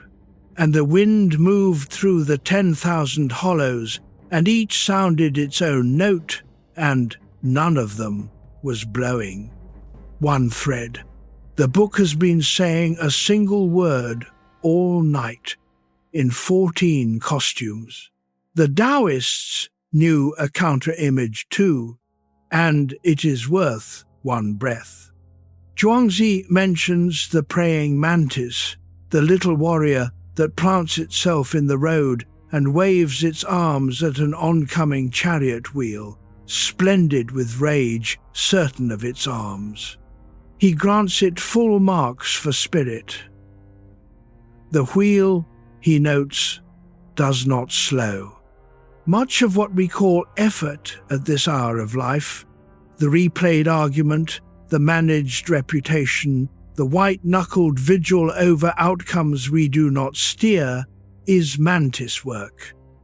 Magnificent, irrelevant, the wheel of the day has already rolled on, and the arms waving at it are keeping only you awake. Let the arms down. Both pairs.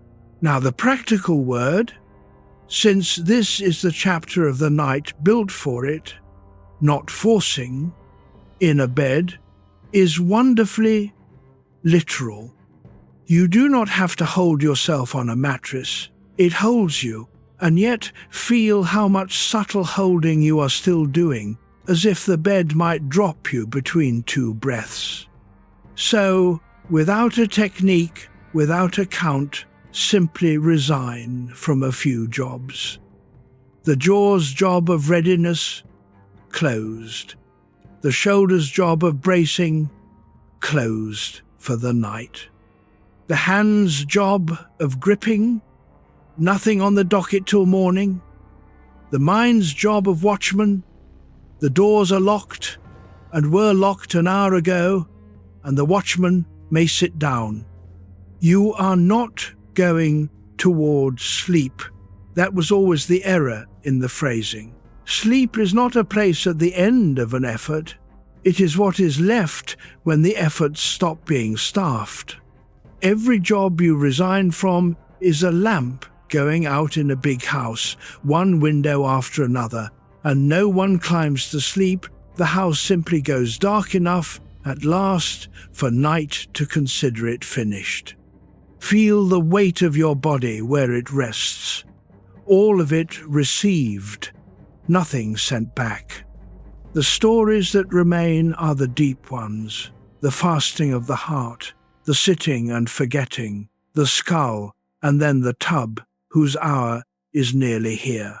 They are quieter than what came before. The night is past its summit now, and everything from here rolls gently downhill toward the butterfly.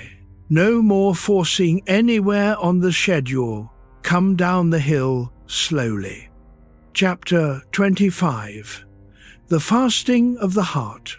Down the hill then, to the fourth of the inner chapters, the Master's own hand, and to a scene that begins with the most dangerous plan in philosophy. A young idealist has decided to go fix a tyrant. The young man is Yan Hui, a real person, the best-loved disciple of Confucius, and Zhuangzi borrows him, and Confucius too, and writes them both into a play of his own devising. The Confucians, reading it, must have ground their teeth. The rest of us get to listen. Yan Hui comes to Confucius to ask leave to travel. Where to? Asks the teacher.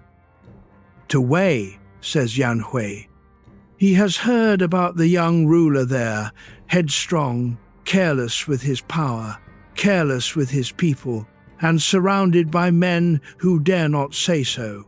The fields are full of the cost of him. And Yan Hui has been taught by Confucius himself that a man of training should go where the sickness is.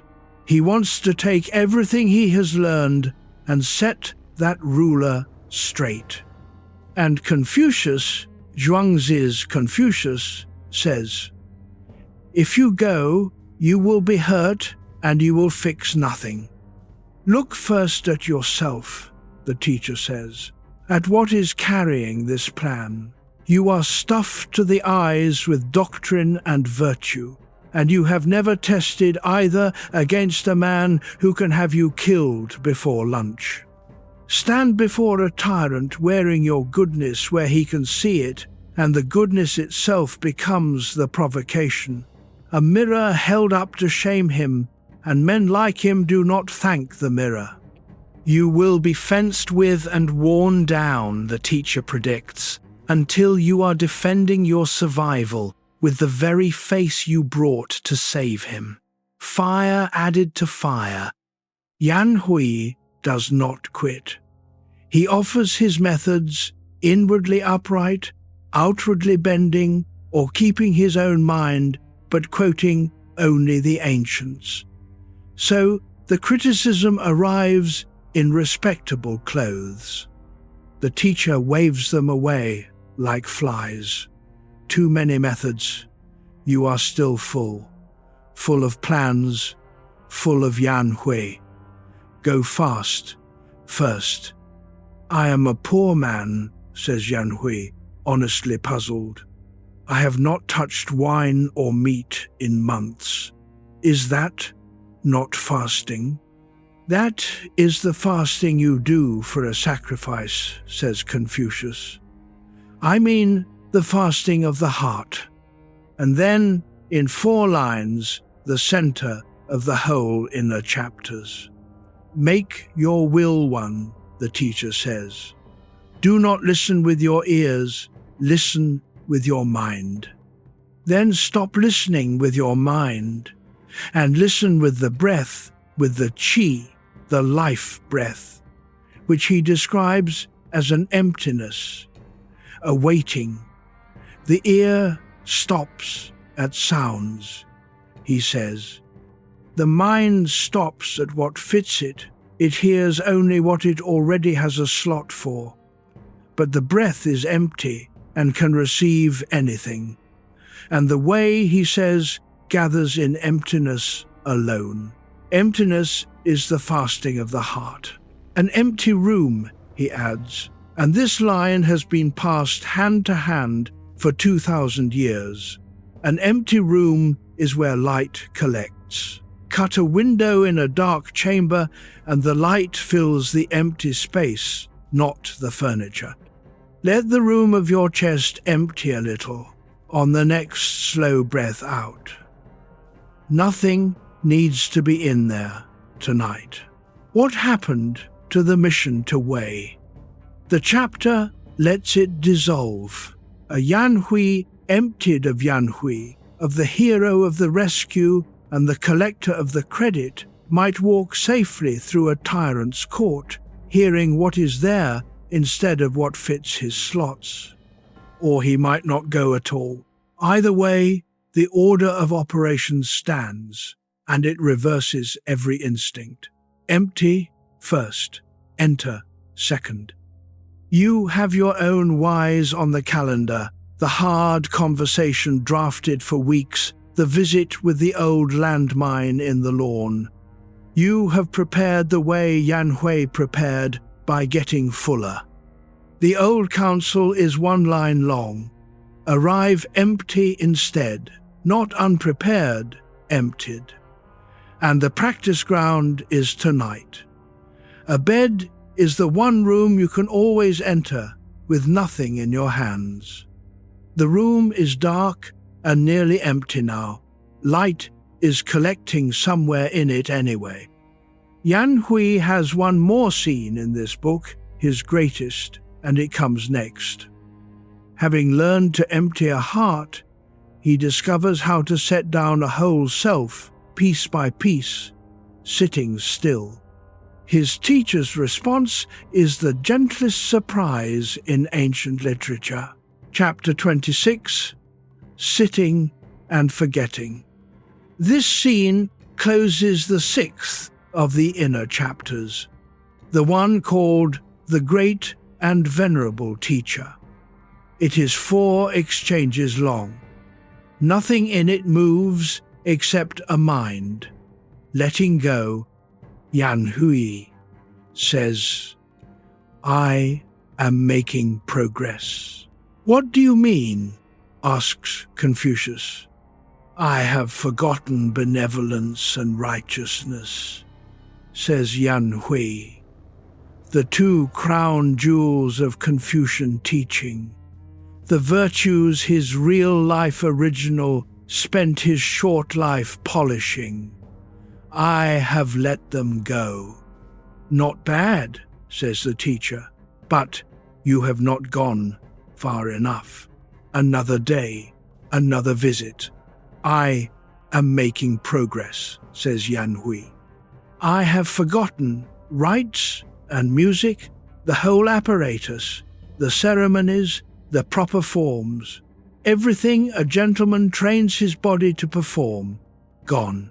Not bad, says the teacher, but you have not gone far enough. A third visit. I am making progress, says Yanhui. What do you mean? I sit and forget. And the teacher, and you can hear, after 2 polite dismissals, the sudden stillness in him, asks, What do you mean you sit and forget? I let the limbs and the body fall away, says Yanhui.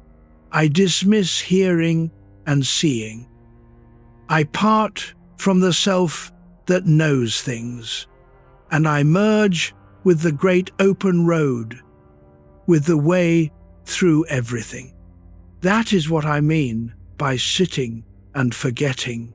If you are merged with it, says Confucius slowly, you are beyond preference. If you are transformed, you are beyond insisting.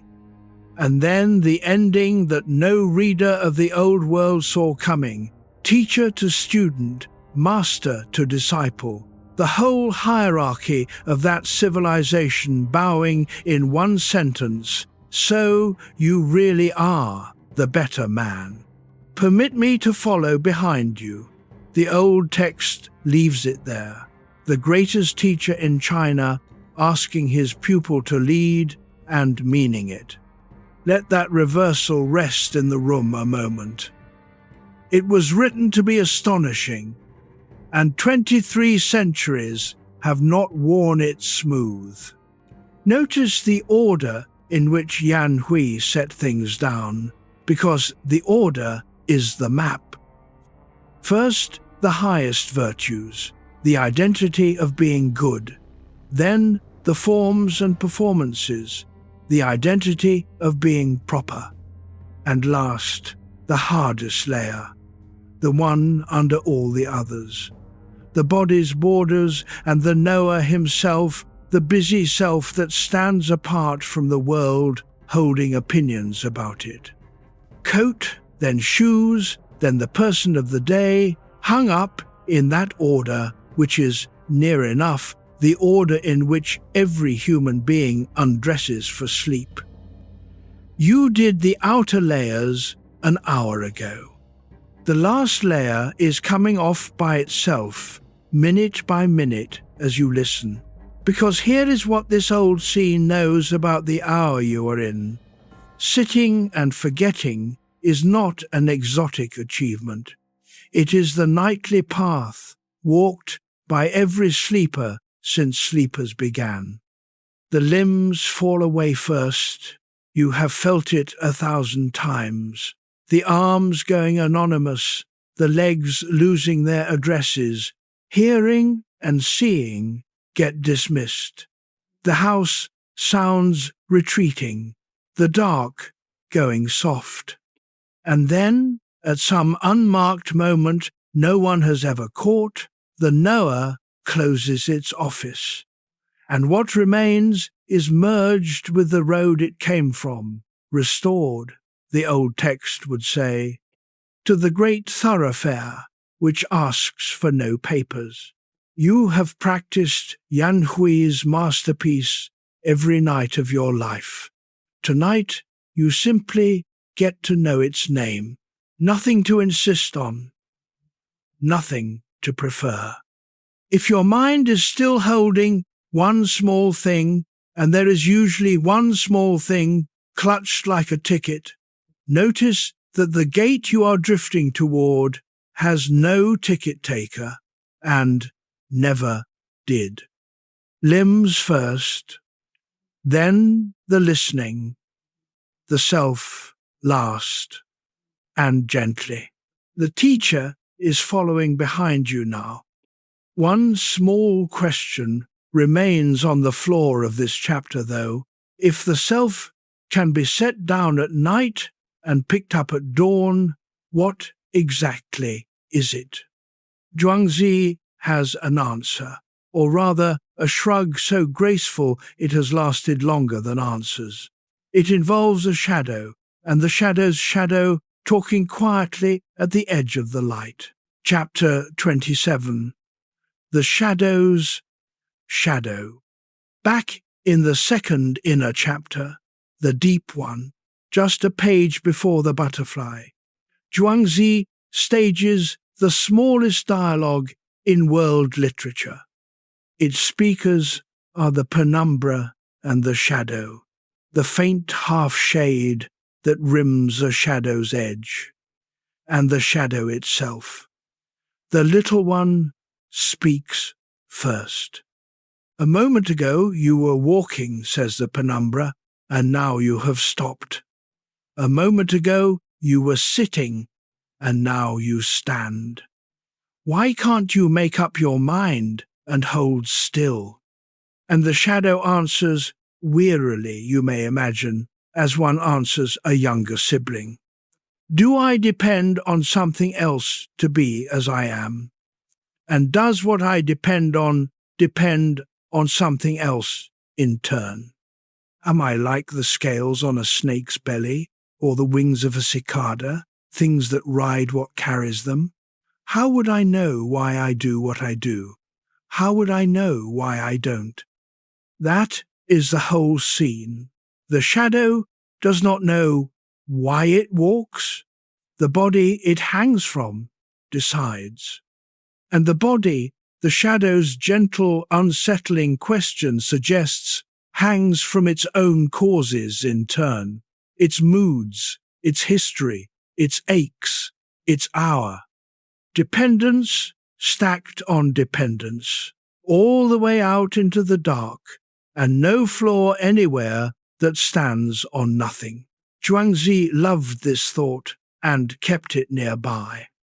In the book's first chapter, he praises the sage Lizi, who had learned to ride the wind itself, skimming along, cool and marvelous, for a fortnight at a time before coming home. Marvelous, Zhuangzi agrees, and then adds his dry footnote. He was spared the trouble of walking, but he still depended on something. No wind, no wonder.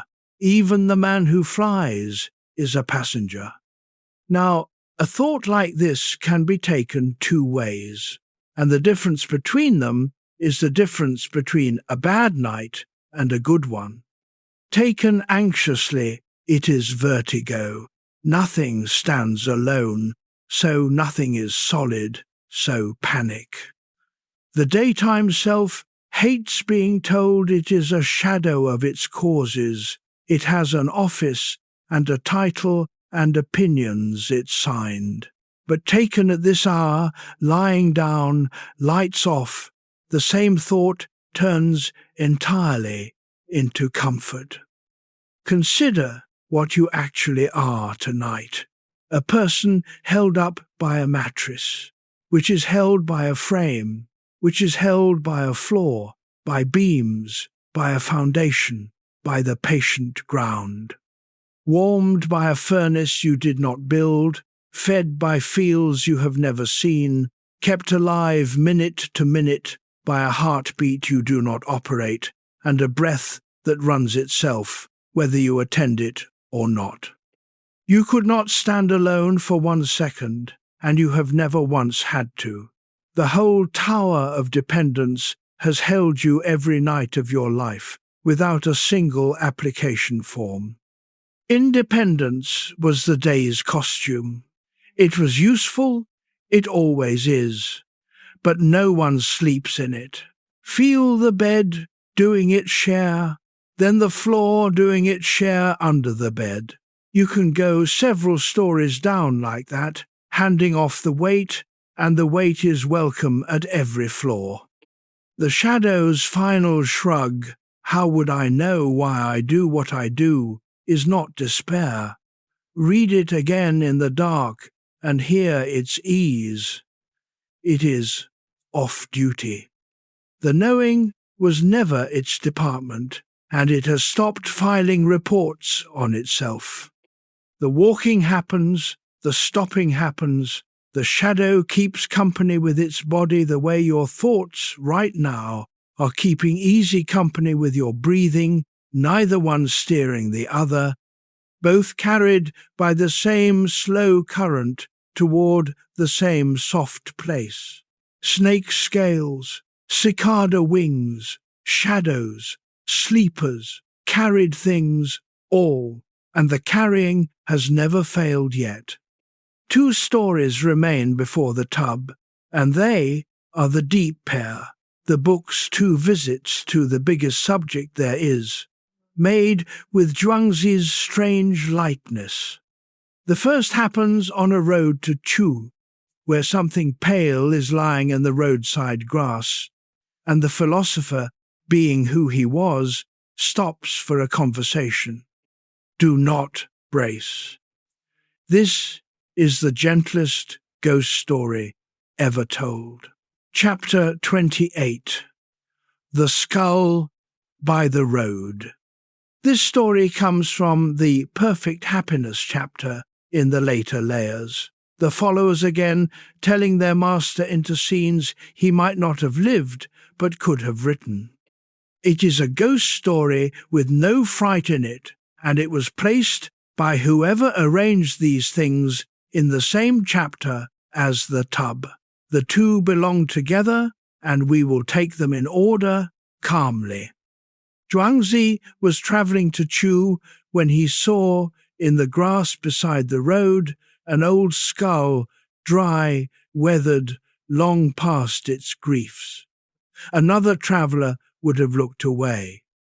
Zhuangzi, being Zhuangzi, sat down beside it and asked it questions, tapping it lightly, companionably, with his riding whip. "How did you come to this, sir?" he asked. "Was it greed that undid you, too much reaching and a bad end? Or the fall of a state and an axe in the wrong decade? Or some shame you could not carry home to your parents and your family? Or plain hunger and cold? Or did the seasons simply add up, and your spring and autumn ran out on their own?" Silence, of course. The questions were the day's entertainment. And when night fell on the road, here the story becomes a bedtime story in the most literal sense. Zhuangzi lay down at the roadside, drew the skull toward him, and used it for a pillow. Sleep came, and with it a dream, and in the dream the skull returned his visit. "You chatter like a debater," it said, amused, "and every trouble you listed is a trouble of living men. The dead have none of them. Would you like to hear about death? Above us, no kings. Below us, no subjects. No seasons pressing their chores on us. Our springs and autumns are the slow ease of heaven and earth themselves. A king on his throne," said the skull, "has no happiness that outranks ours." Zhuangzi, being a debater to the last, did not believe it.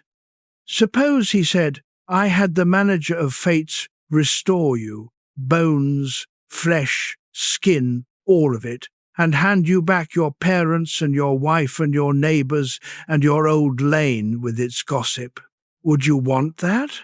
And the skull, the story says, its brow creased, deep in the dream, answered, "Why would I throw away a happiness greater than a king's to shoulder the troubles of the living again?" That is where the story ends. No moral is appended. The road, the night, the philosopher asleep on his strange pillow, the dream declining the greatest favour anyone ever offered. Breathe. The room is just a room, and the night is just a night. What is this story for, told at this hour? Not to argue that any of it is so. The frowning skull is a picture, not a report. The one fear that runs a human life's deepest machinery, turned over in the hands until it catches a softer light. Every terror in the skull's list is a burden of the living, and the picture simply asks, is it certain, entirely certain, that losing every burden is only loss? You need not answer. Zhuangzi did not answer. He did something better, and it is the real teaching of the scene, easy to miss beneath the dream. He stopped beside the thing everyone hurries past, and asked it courteous questions. And then, this is the detail the centuries have loved, he put his head on it and slept. The most feared object on the road became for one night the pillow, not conquered, not explained, just no longer fled from, and the sleep that followed was sound enough to dream in. That is available at your scale without any philosophy. Whatever pale thing lies at the edge of your own road, the mortality of parents, the mortality in the mirror, the plain arithmetic of years, it does not ask to be solved tonight, and it will not be. It asks only what the skull asked, to stop being run from for an hour. Feared things feed on the running. Spoken to softly, they go quiet and lie in the grass, and let the traveller rest. The road is empty now. The traveller is asleep. The skull holds his head like a stone holds a stream. And the same chapter that holds this story holds the other one, the promised one. The house is at its stillest now. You can hear it. It is time for the tub and the song, and the worst night of Zhuangzi's life, which became, in the follower's telling, the most quietly consoling page in the book. Come slowly. We are expected. Chapter 29. The Night of the Tub. Earlier tonight, on the river, I promised you the worst night of his life, a tub and a song. Here it is, from the Perfect Happiness chapter, the later layers of the book, the followers writing down the story they could not let die. If it happened in a small house in Song, in the years when two old men still had each other to argue with. Zhuangzi's wife died.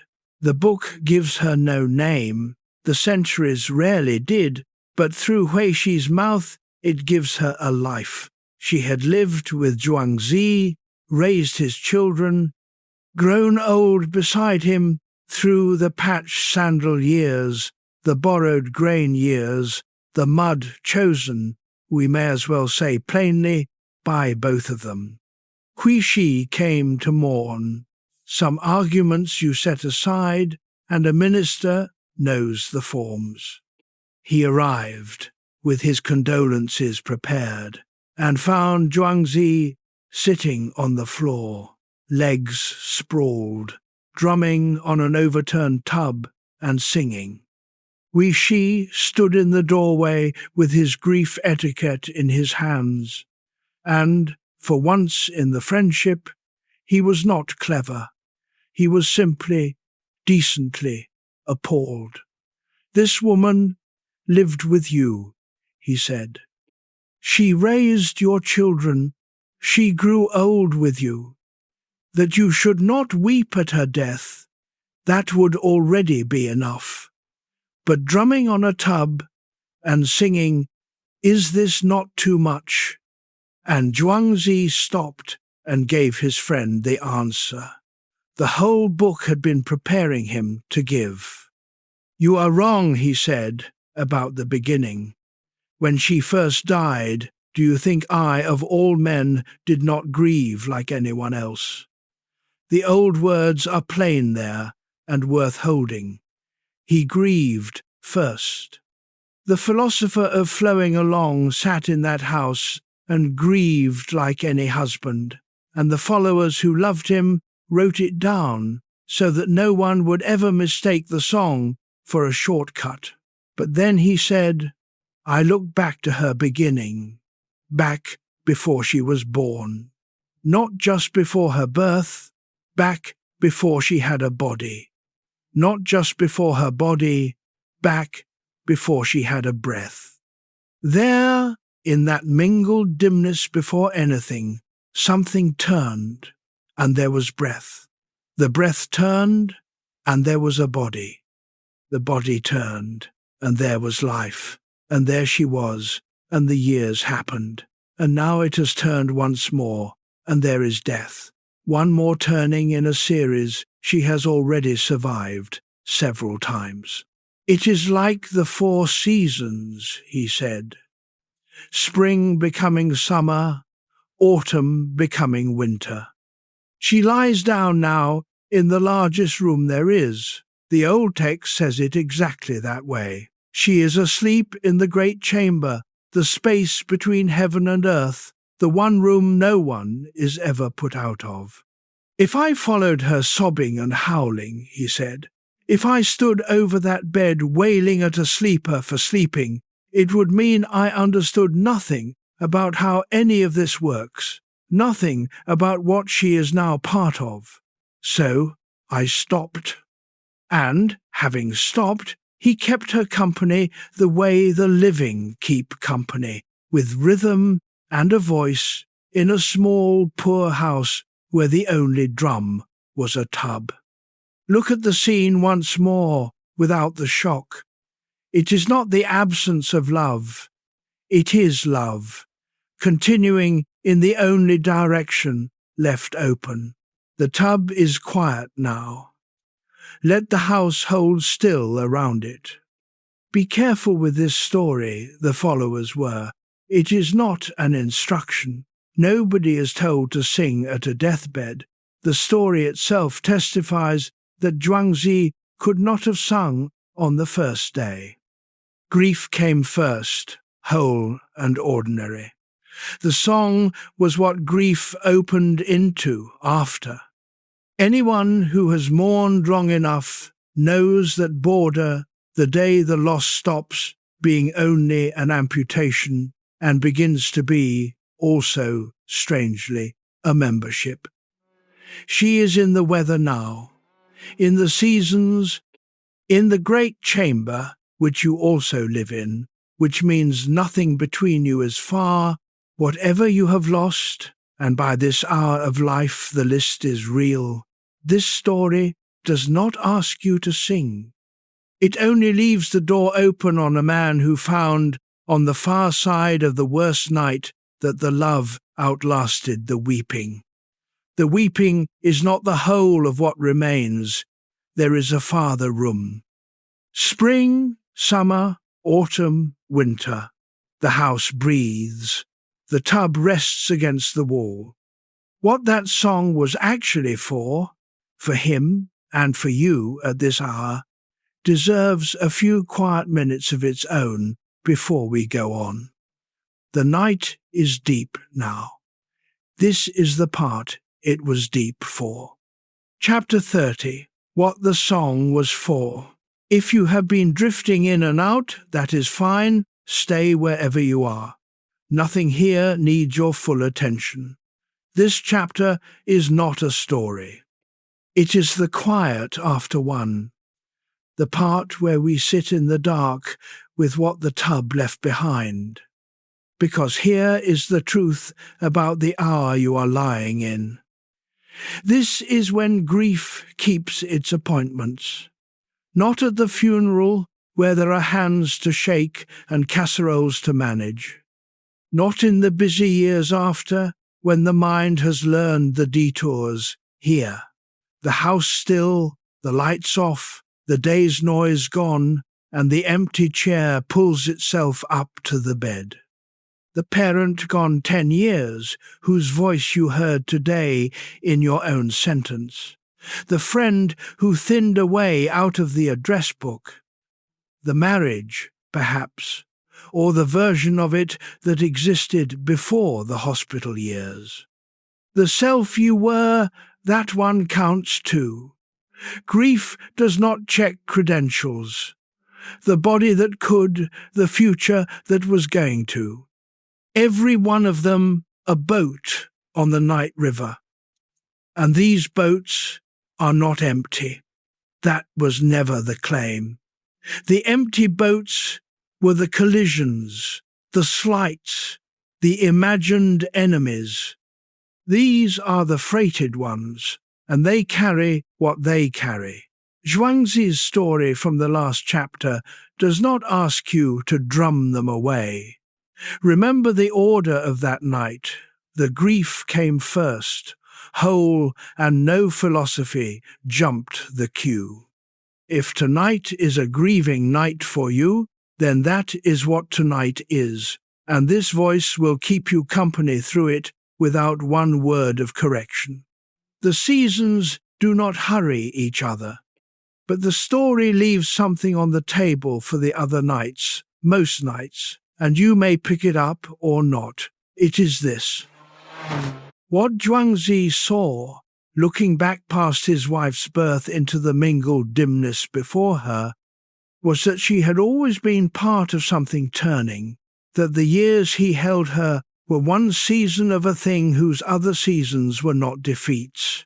And what he did with that seeing was not to stop loving.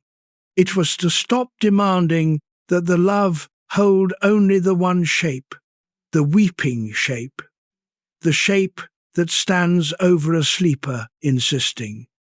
Love, allowed to change shape, survives anything. That is what the song was for.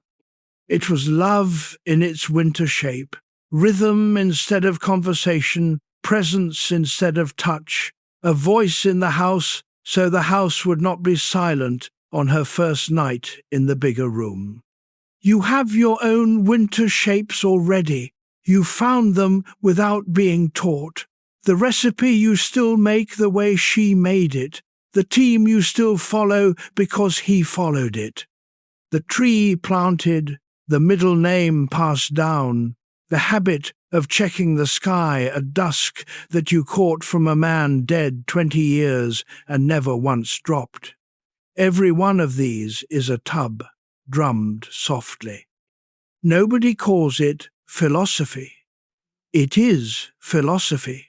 Let your breath go all the way out once and wait, without hurry, for the next one to arrive on its own. That is the rhythm underneath all the others. And for tonight, only this much is asked, not by me. Nothing here asks. Say rather, offered. The heaviest thing you are holding can be set down until morning, not abandoned, set down. Grief keeps.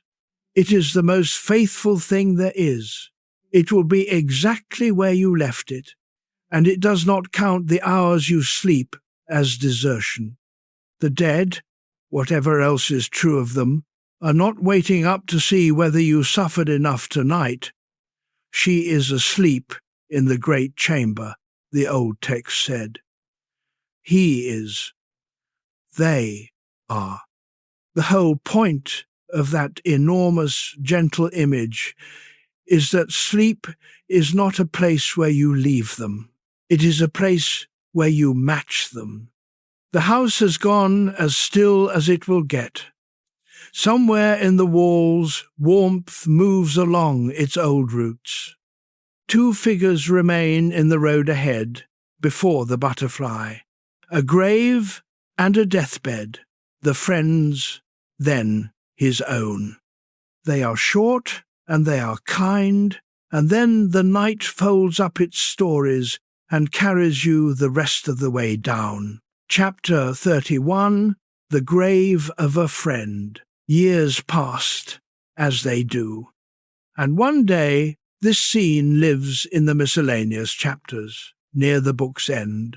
Zhuangzi was walking in a funeral procession, and the road took him past the grave of Huixi. The minister had died first. The record does not say when or of what. Only that the grave was there beside the road, and that Zhuangzi stopped and turned to the people walking with him and told them, of all things, a story. It is the last story of the friendship and among the most famous pages in the book.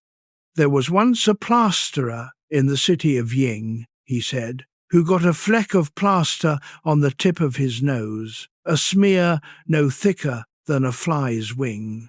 And rather than wipe it, he called his friend Carpenter Shi to remove it.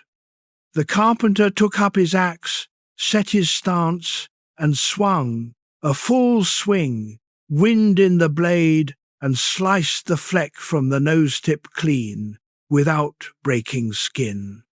And the plasterer stood through it, unflinching, and never lost his easy face. The Lord of Song heard about this trick, the story goes, and summoned Carpenter Shi. "Do it for me," he said.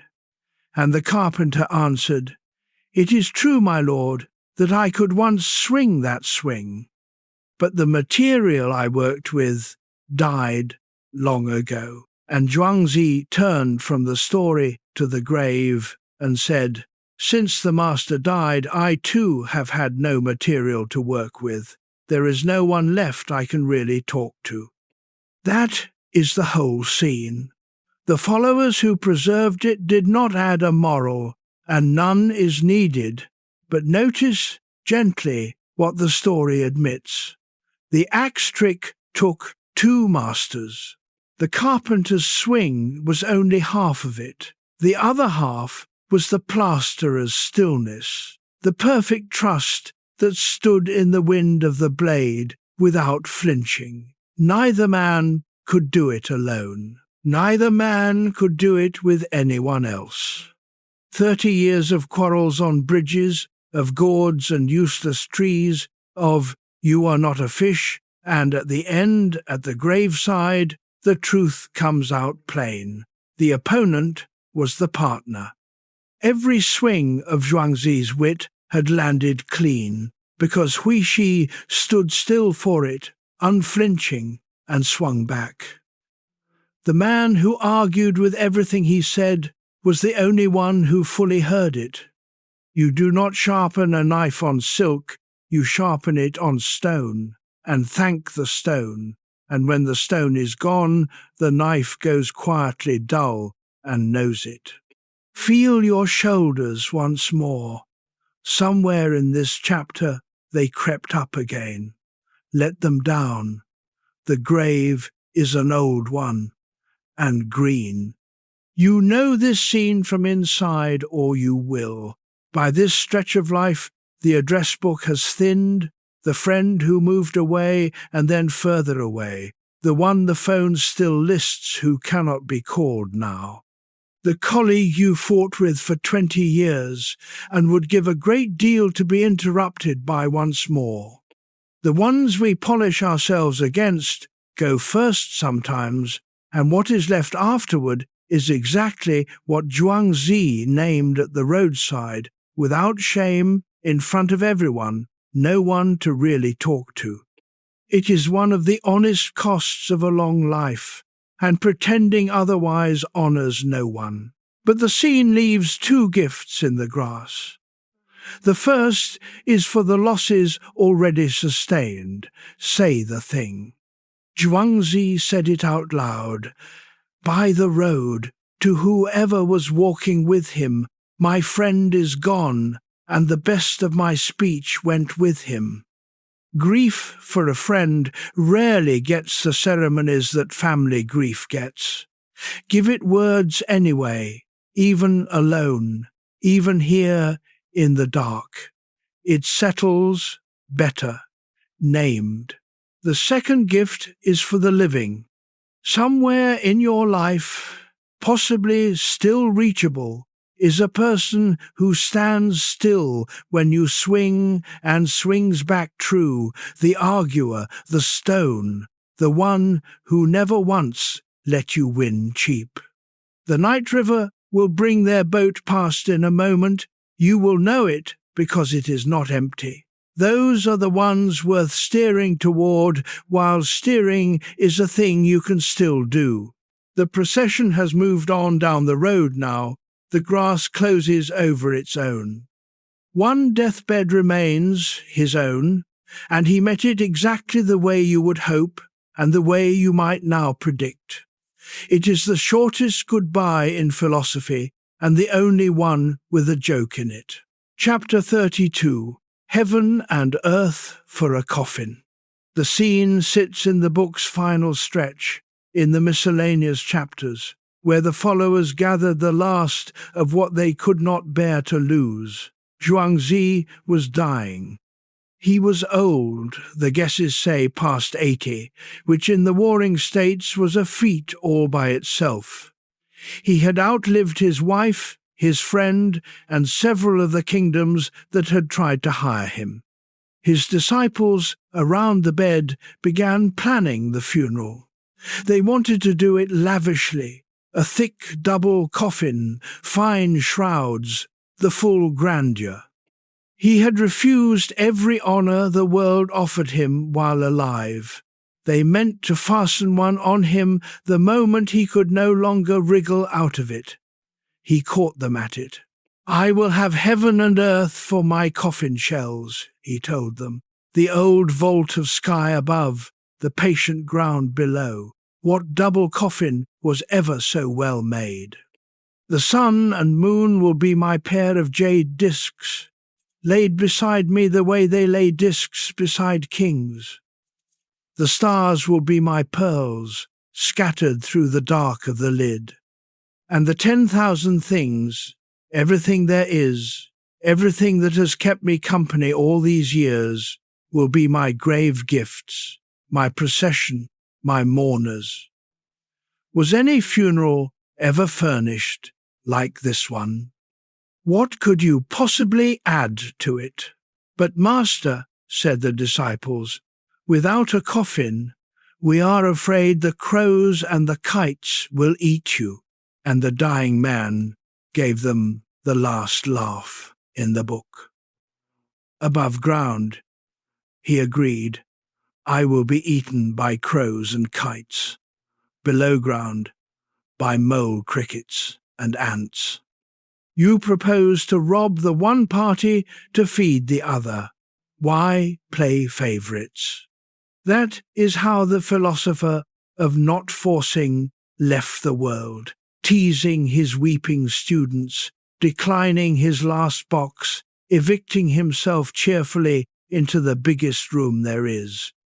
The followers wrote it down with, one imagines, the tears still on their faces, because they knew what they had witnessed was not bravado, it was consistency. He had told them all his life that the turning of things is not an enemy. Here was the proof, offered from inside the turning. The man who would not be wrapped in fine cloth on an altar was not going to start on his way out. Hold the scene beside its brothers, and the night's pattern closes like a well-made lid. The turtle refused the temple box, the pheasant refused the excellent cage, and at the end the man himself refused the thick double coffin, the same refusal 3 times at 3 sizes. Every container the world offered him, however honourable, he measured the same way. What does it cost the one inside? He chose the mud, the marsh, the open sky. He chose them all the way down. The room is very quiet now. That is not a sad quiet. It is the quiet of a story that ends where it always said it would. And notice, for this is why the scene belongs to this hour, that his coffin is the one you are lying in. Heaven above the roof, earth under the floor, sun and moon on their slow errands, stars through the dark. The 10,000 things standing around you on every side, keeping their patient watch. He was not describing a funeral at all in the end. He was describing where everyone already sleeps every night, the great chamber, furnished beyond any king's tomb, admission free, no favourites played. You are lying in state tonight, in the good sense, attended by everything. Let the last of the day's grip go now, finger by finger. The stories are nearly done. What remains is what he left for last, and what we have saved for last. The dream, the awakening, and the butterfly come round again to keep the first promise of the night. The descent from here is all downhill and soft. You need do nothing at all. Chapter 33, The Great Awakening. We are back in the second inner chapter now, the master's own hand on the very page where the butterfly waits. Just before it, almost touching it, Zhuangzi set down a few lines about dreaming, and they belong to this hour of the night the way a key belongs to its one lock. While we dream, he wrote, we do not know we are dreaming. That is the first observation, and check it against your own nights. Inside the dream is simply the world. Its logic holds. Its stairs go where stairs go. In a dream, he adds, and here you can feel him smiling in the dark. We may even interpret a dream that we wake and tell someone the dream we just had, a dream inside a dream, expert commentary included. Only when we truly wake do we know it was a dream at all. And then, he says, someday there will be a great awakening, and we will know that all of this was a kind of dream too. The daytime world, with its offices and altars, the solemn business of kings and herdsmen, the certainties we would have sworn to, and the fools, his word said gently. The fools believe they are awake right now, and are so sure of it. I am a ruler, says one. I am a herdsman, says another. How dense, he says, both of them. And me too, he adds. Telling you all this, I am dreaming as well. Even calling you dreamers is a dream. Words like these, he admitted on that same page, sound like a reckless paradox. And if some sage arrives in 10,000 generations who can explain them, it will seem no time at all. Let the lines rest there, unforced. Notice what he is not doing. At no point does he shake anyone by the shoulder. There is no alarm in the passage, no demand that anyone snap out of anything, none of the urgency that lesser mystics sell. He does not even claim to be awake himself. He folds himself into the dream with everyone else, ruler and herdsman and philosopher and you, all of us drifting in the same vast night. Some of us, mid-dream, insisting we never sleep. At noon, a thought like this unsettles. Here, lights off, on the border you are lying on, it does the opposite work. Feel it. If even the waking world holds its certainties loosely, if the sharpest daytime self is also in some long view drifting, then the border you are about to cross is not a wall between the real and the unreal. It is a soft passage between two rooms of one house. Nothing true is lost by crossing it. You are not leaving the world when you sleep tonight. You are moving deeper into the house. And every certainty you are still gripping. Tomorrow's problem, the unfinished list, the version of events you were defending at dinner, all of it can be held the way he held everything, lightly, with a question folded inside. Not dropped, just held the way a hand holds water. The great awakening, if it comes, will sort what was dream from what was day. That job is filled. It was never yours. The lamp is off. The house is one shade darker than the sky. The butterfly is next. You have carried the question all night, who dreams whom, and the answer he left is smaller and kinder than the question, and it fits in a closing hand. Come. Chapter 34.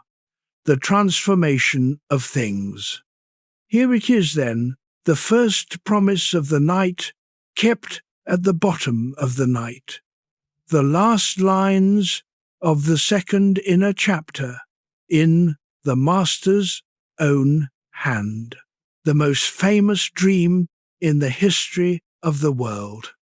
Once, Zhuangzi dreamed he was a butterfly flitting and fluttering, going where it pleased, happy with itself. It knew nothing of any Joe. That is the detail to hold. Inside the dream there was no remainder, no Clerk watching through butterfly eyes, only wings, warm air, and the pleasure of the next drifting turn. Then he woke, and there he lay, solid, unmistakable Joe, heavy on the mat. 2 arms, 2 legs, 1 name. And he did not know, this is the line the centuries have never put down, he did not know if he was Joe, who had dreamed he was a butterfly, or a butterfly now dreaming it was Joe. But he did not stop there, and the night's answer lives in what he wrote next. 2 quiet sentences the famous question usually crowds out. Between Joe and the butterfly, he wrote, there must be some difference.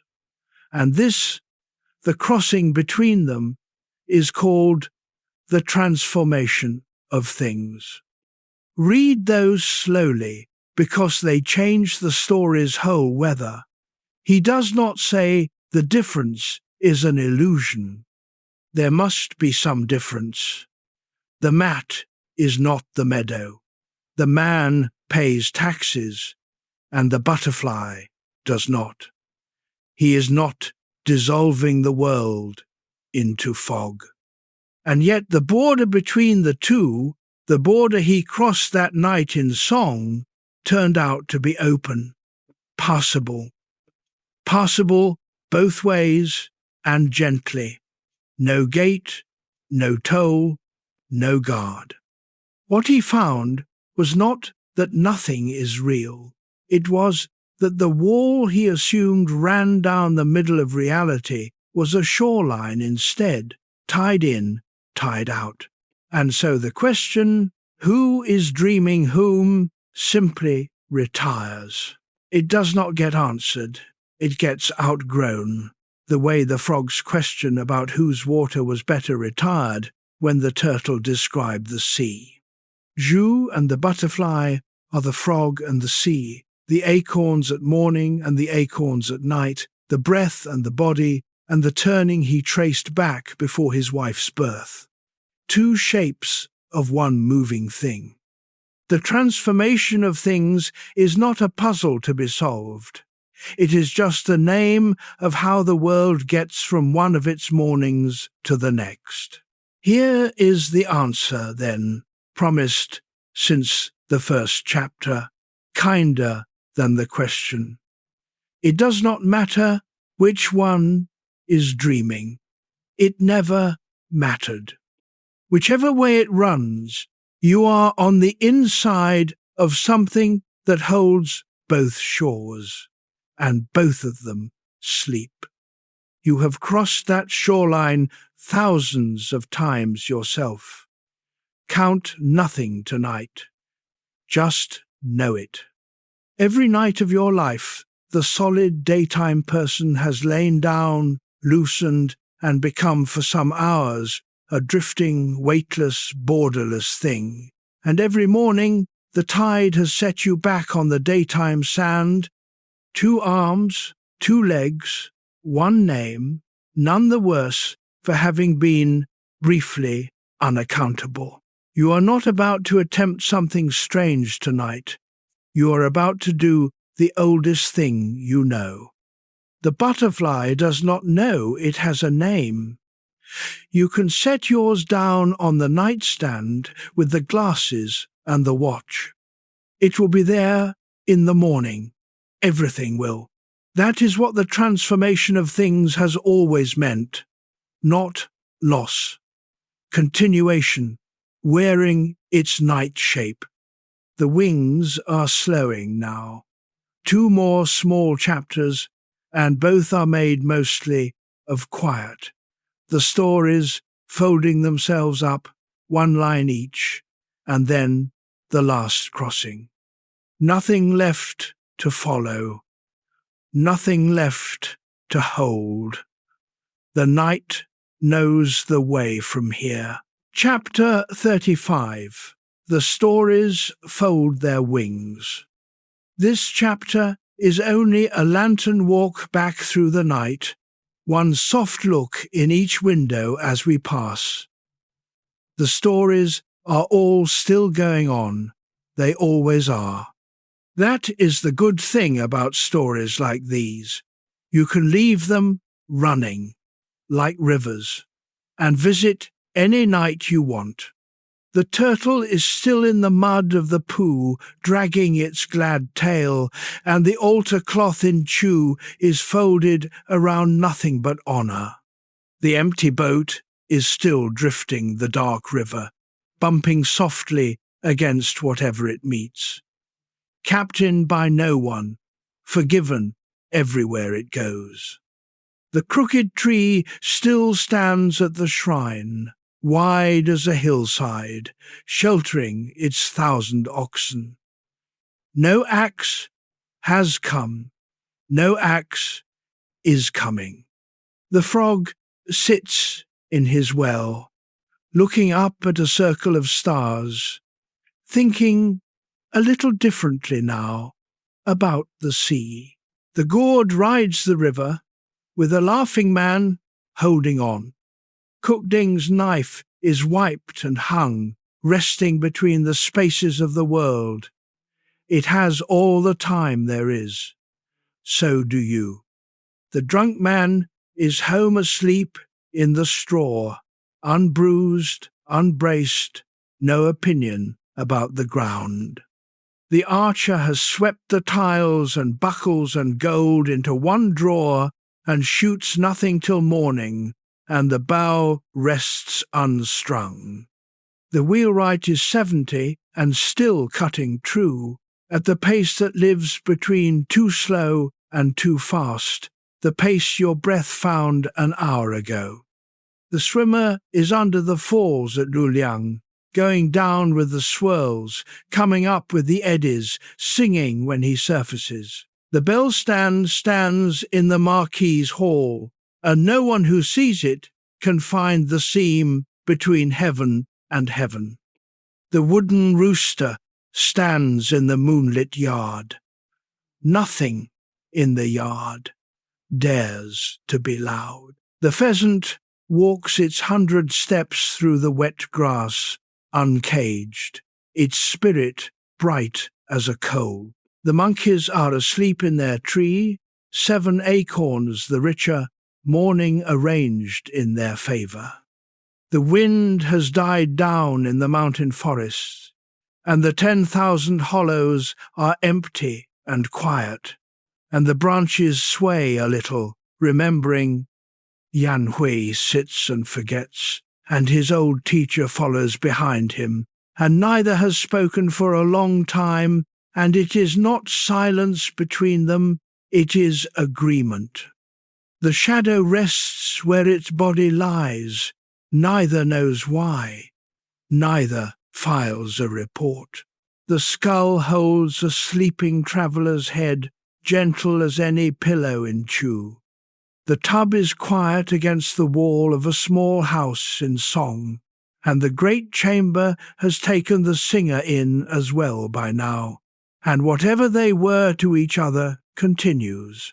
In its winter shape, in the one room, nobody leaves. And the graves by the road are green, the friends and his, and the grass has long since made them the same height. That is the whole caravan resting. Every loop of the night is closed now, every promise paid. If you fell asleep during any of these and are hearing this from the far side of the border, good, that was always the plan. One line remains from all of it, if you keep only one. Keep it where the night worries live, and use it on them. The boat that drifts into yours is empty. Most of them always were. Let your whole body be heavy now. Heavy is honest. The earth has never once dropped anything it was holding. One chapter left. It is hardly words at all. Chapter 36. The butterfly returns. It is the hour we began in. Later now. Stiller. The ceiling has gone soft above you. The line of light under the door went out a while ago. Somewhere a house sound happens, and stops, and does not matter. 23 centuries ago, a clerk lay down like this on a mat in song. The lacquer trees stood in their dark rows, the ledger slept in its drawer, and out of nowhere kind, a butterfly. You know the story now, you know the question, and you know the answer. Both shores belong to the one sea. The crossing is safe. It was always safe. He never solved it, and he slept well anyway, for 80 years. Through the fall of kingdoms, in the mud, under the crooked tree, beside the quiet tub. The lacquer trees have kept their rows all night. Sap moves in them, slow as this hour. Nobody counts it. The ledger sleeps. The accounts are even. They were always going to be even. Your day is closed too. Whatever was left undone has joined the undone things of 23 centuries, and they are all resting quietly together, and not one of them has ever come looking for a sleeper. The house holds you, beams, then floor, then ground. Each one takes the weight and hands it down, and the last hands belong to the earth, and the earth does not tire. Warm, dark, old air, the night moving its slow water. You have done this 10,000 times. Tonight is only once more. The stories are all still running, downhill in the dark. The river carries the boats away, all of them, one by one, empty, empty, empty. You do not have to watch them go. The river does that part. It has always done that part.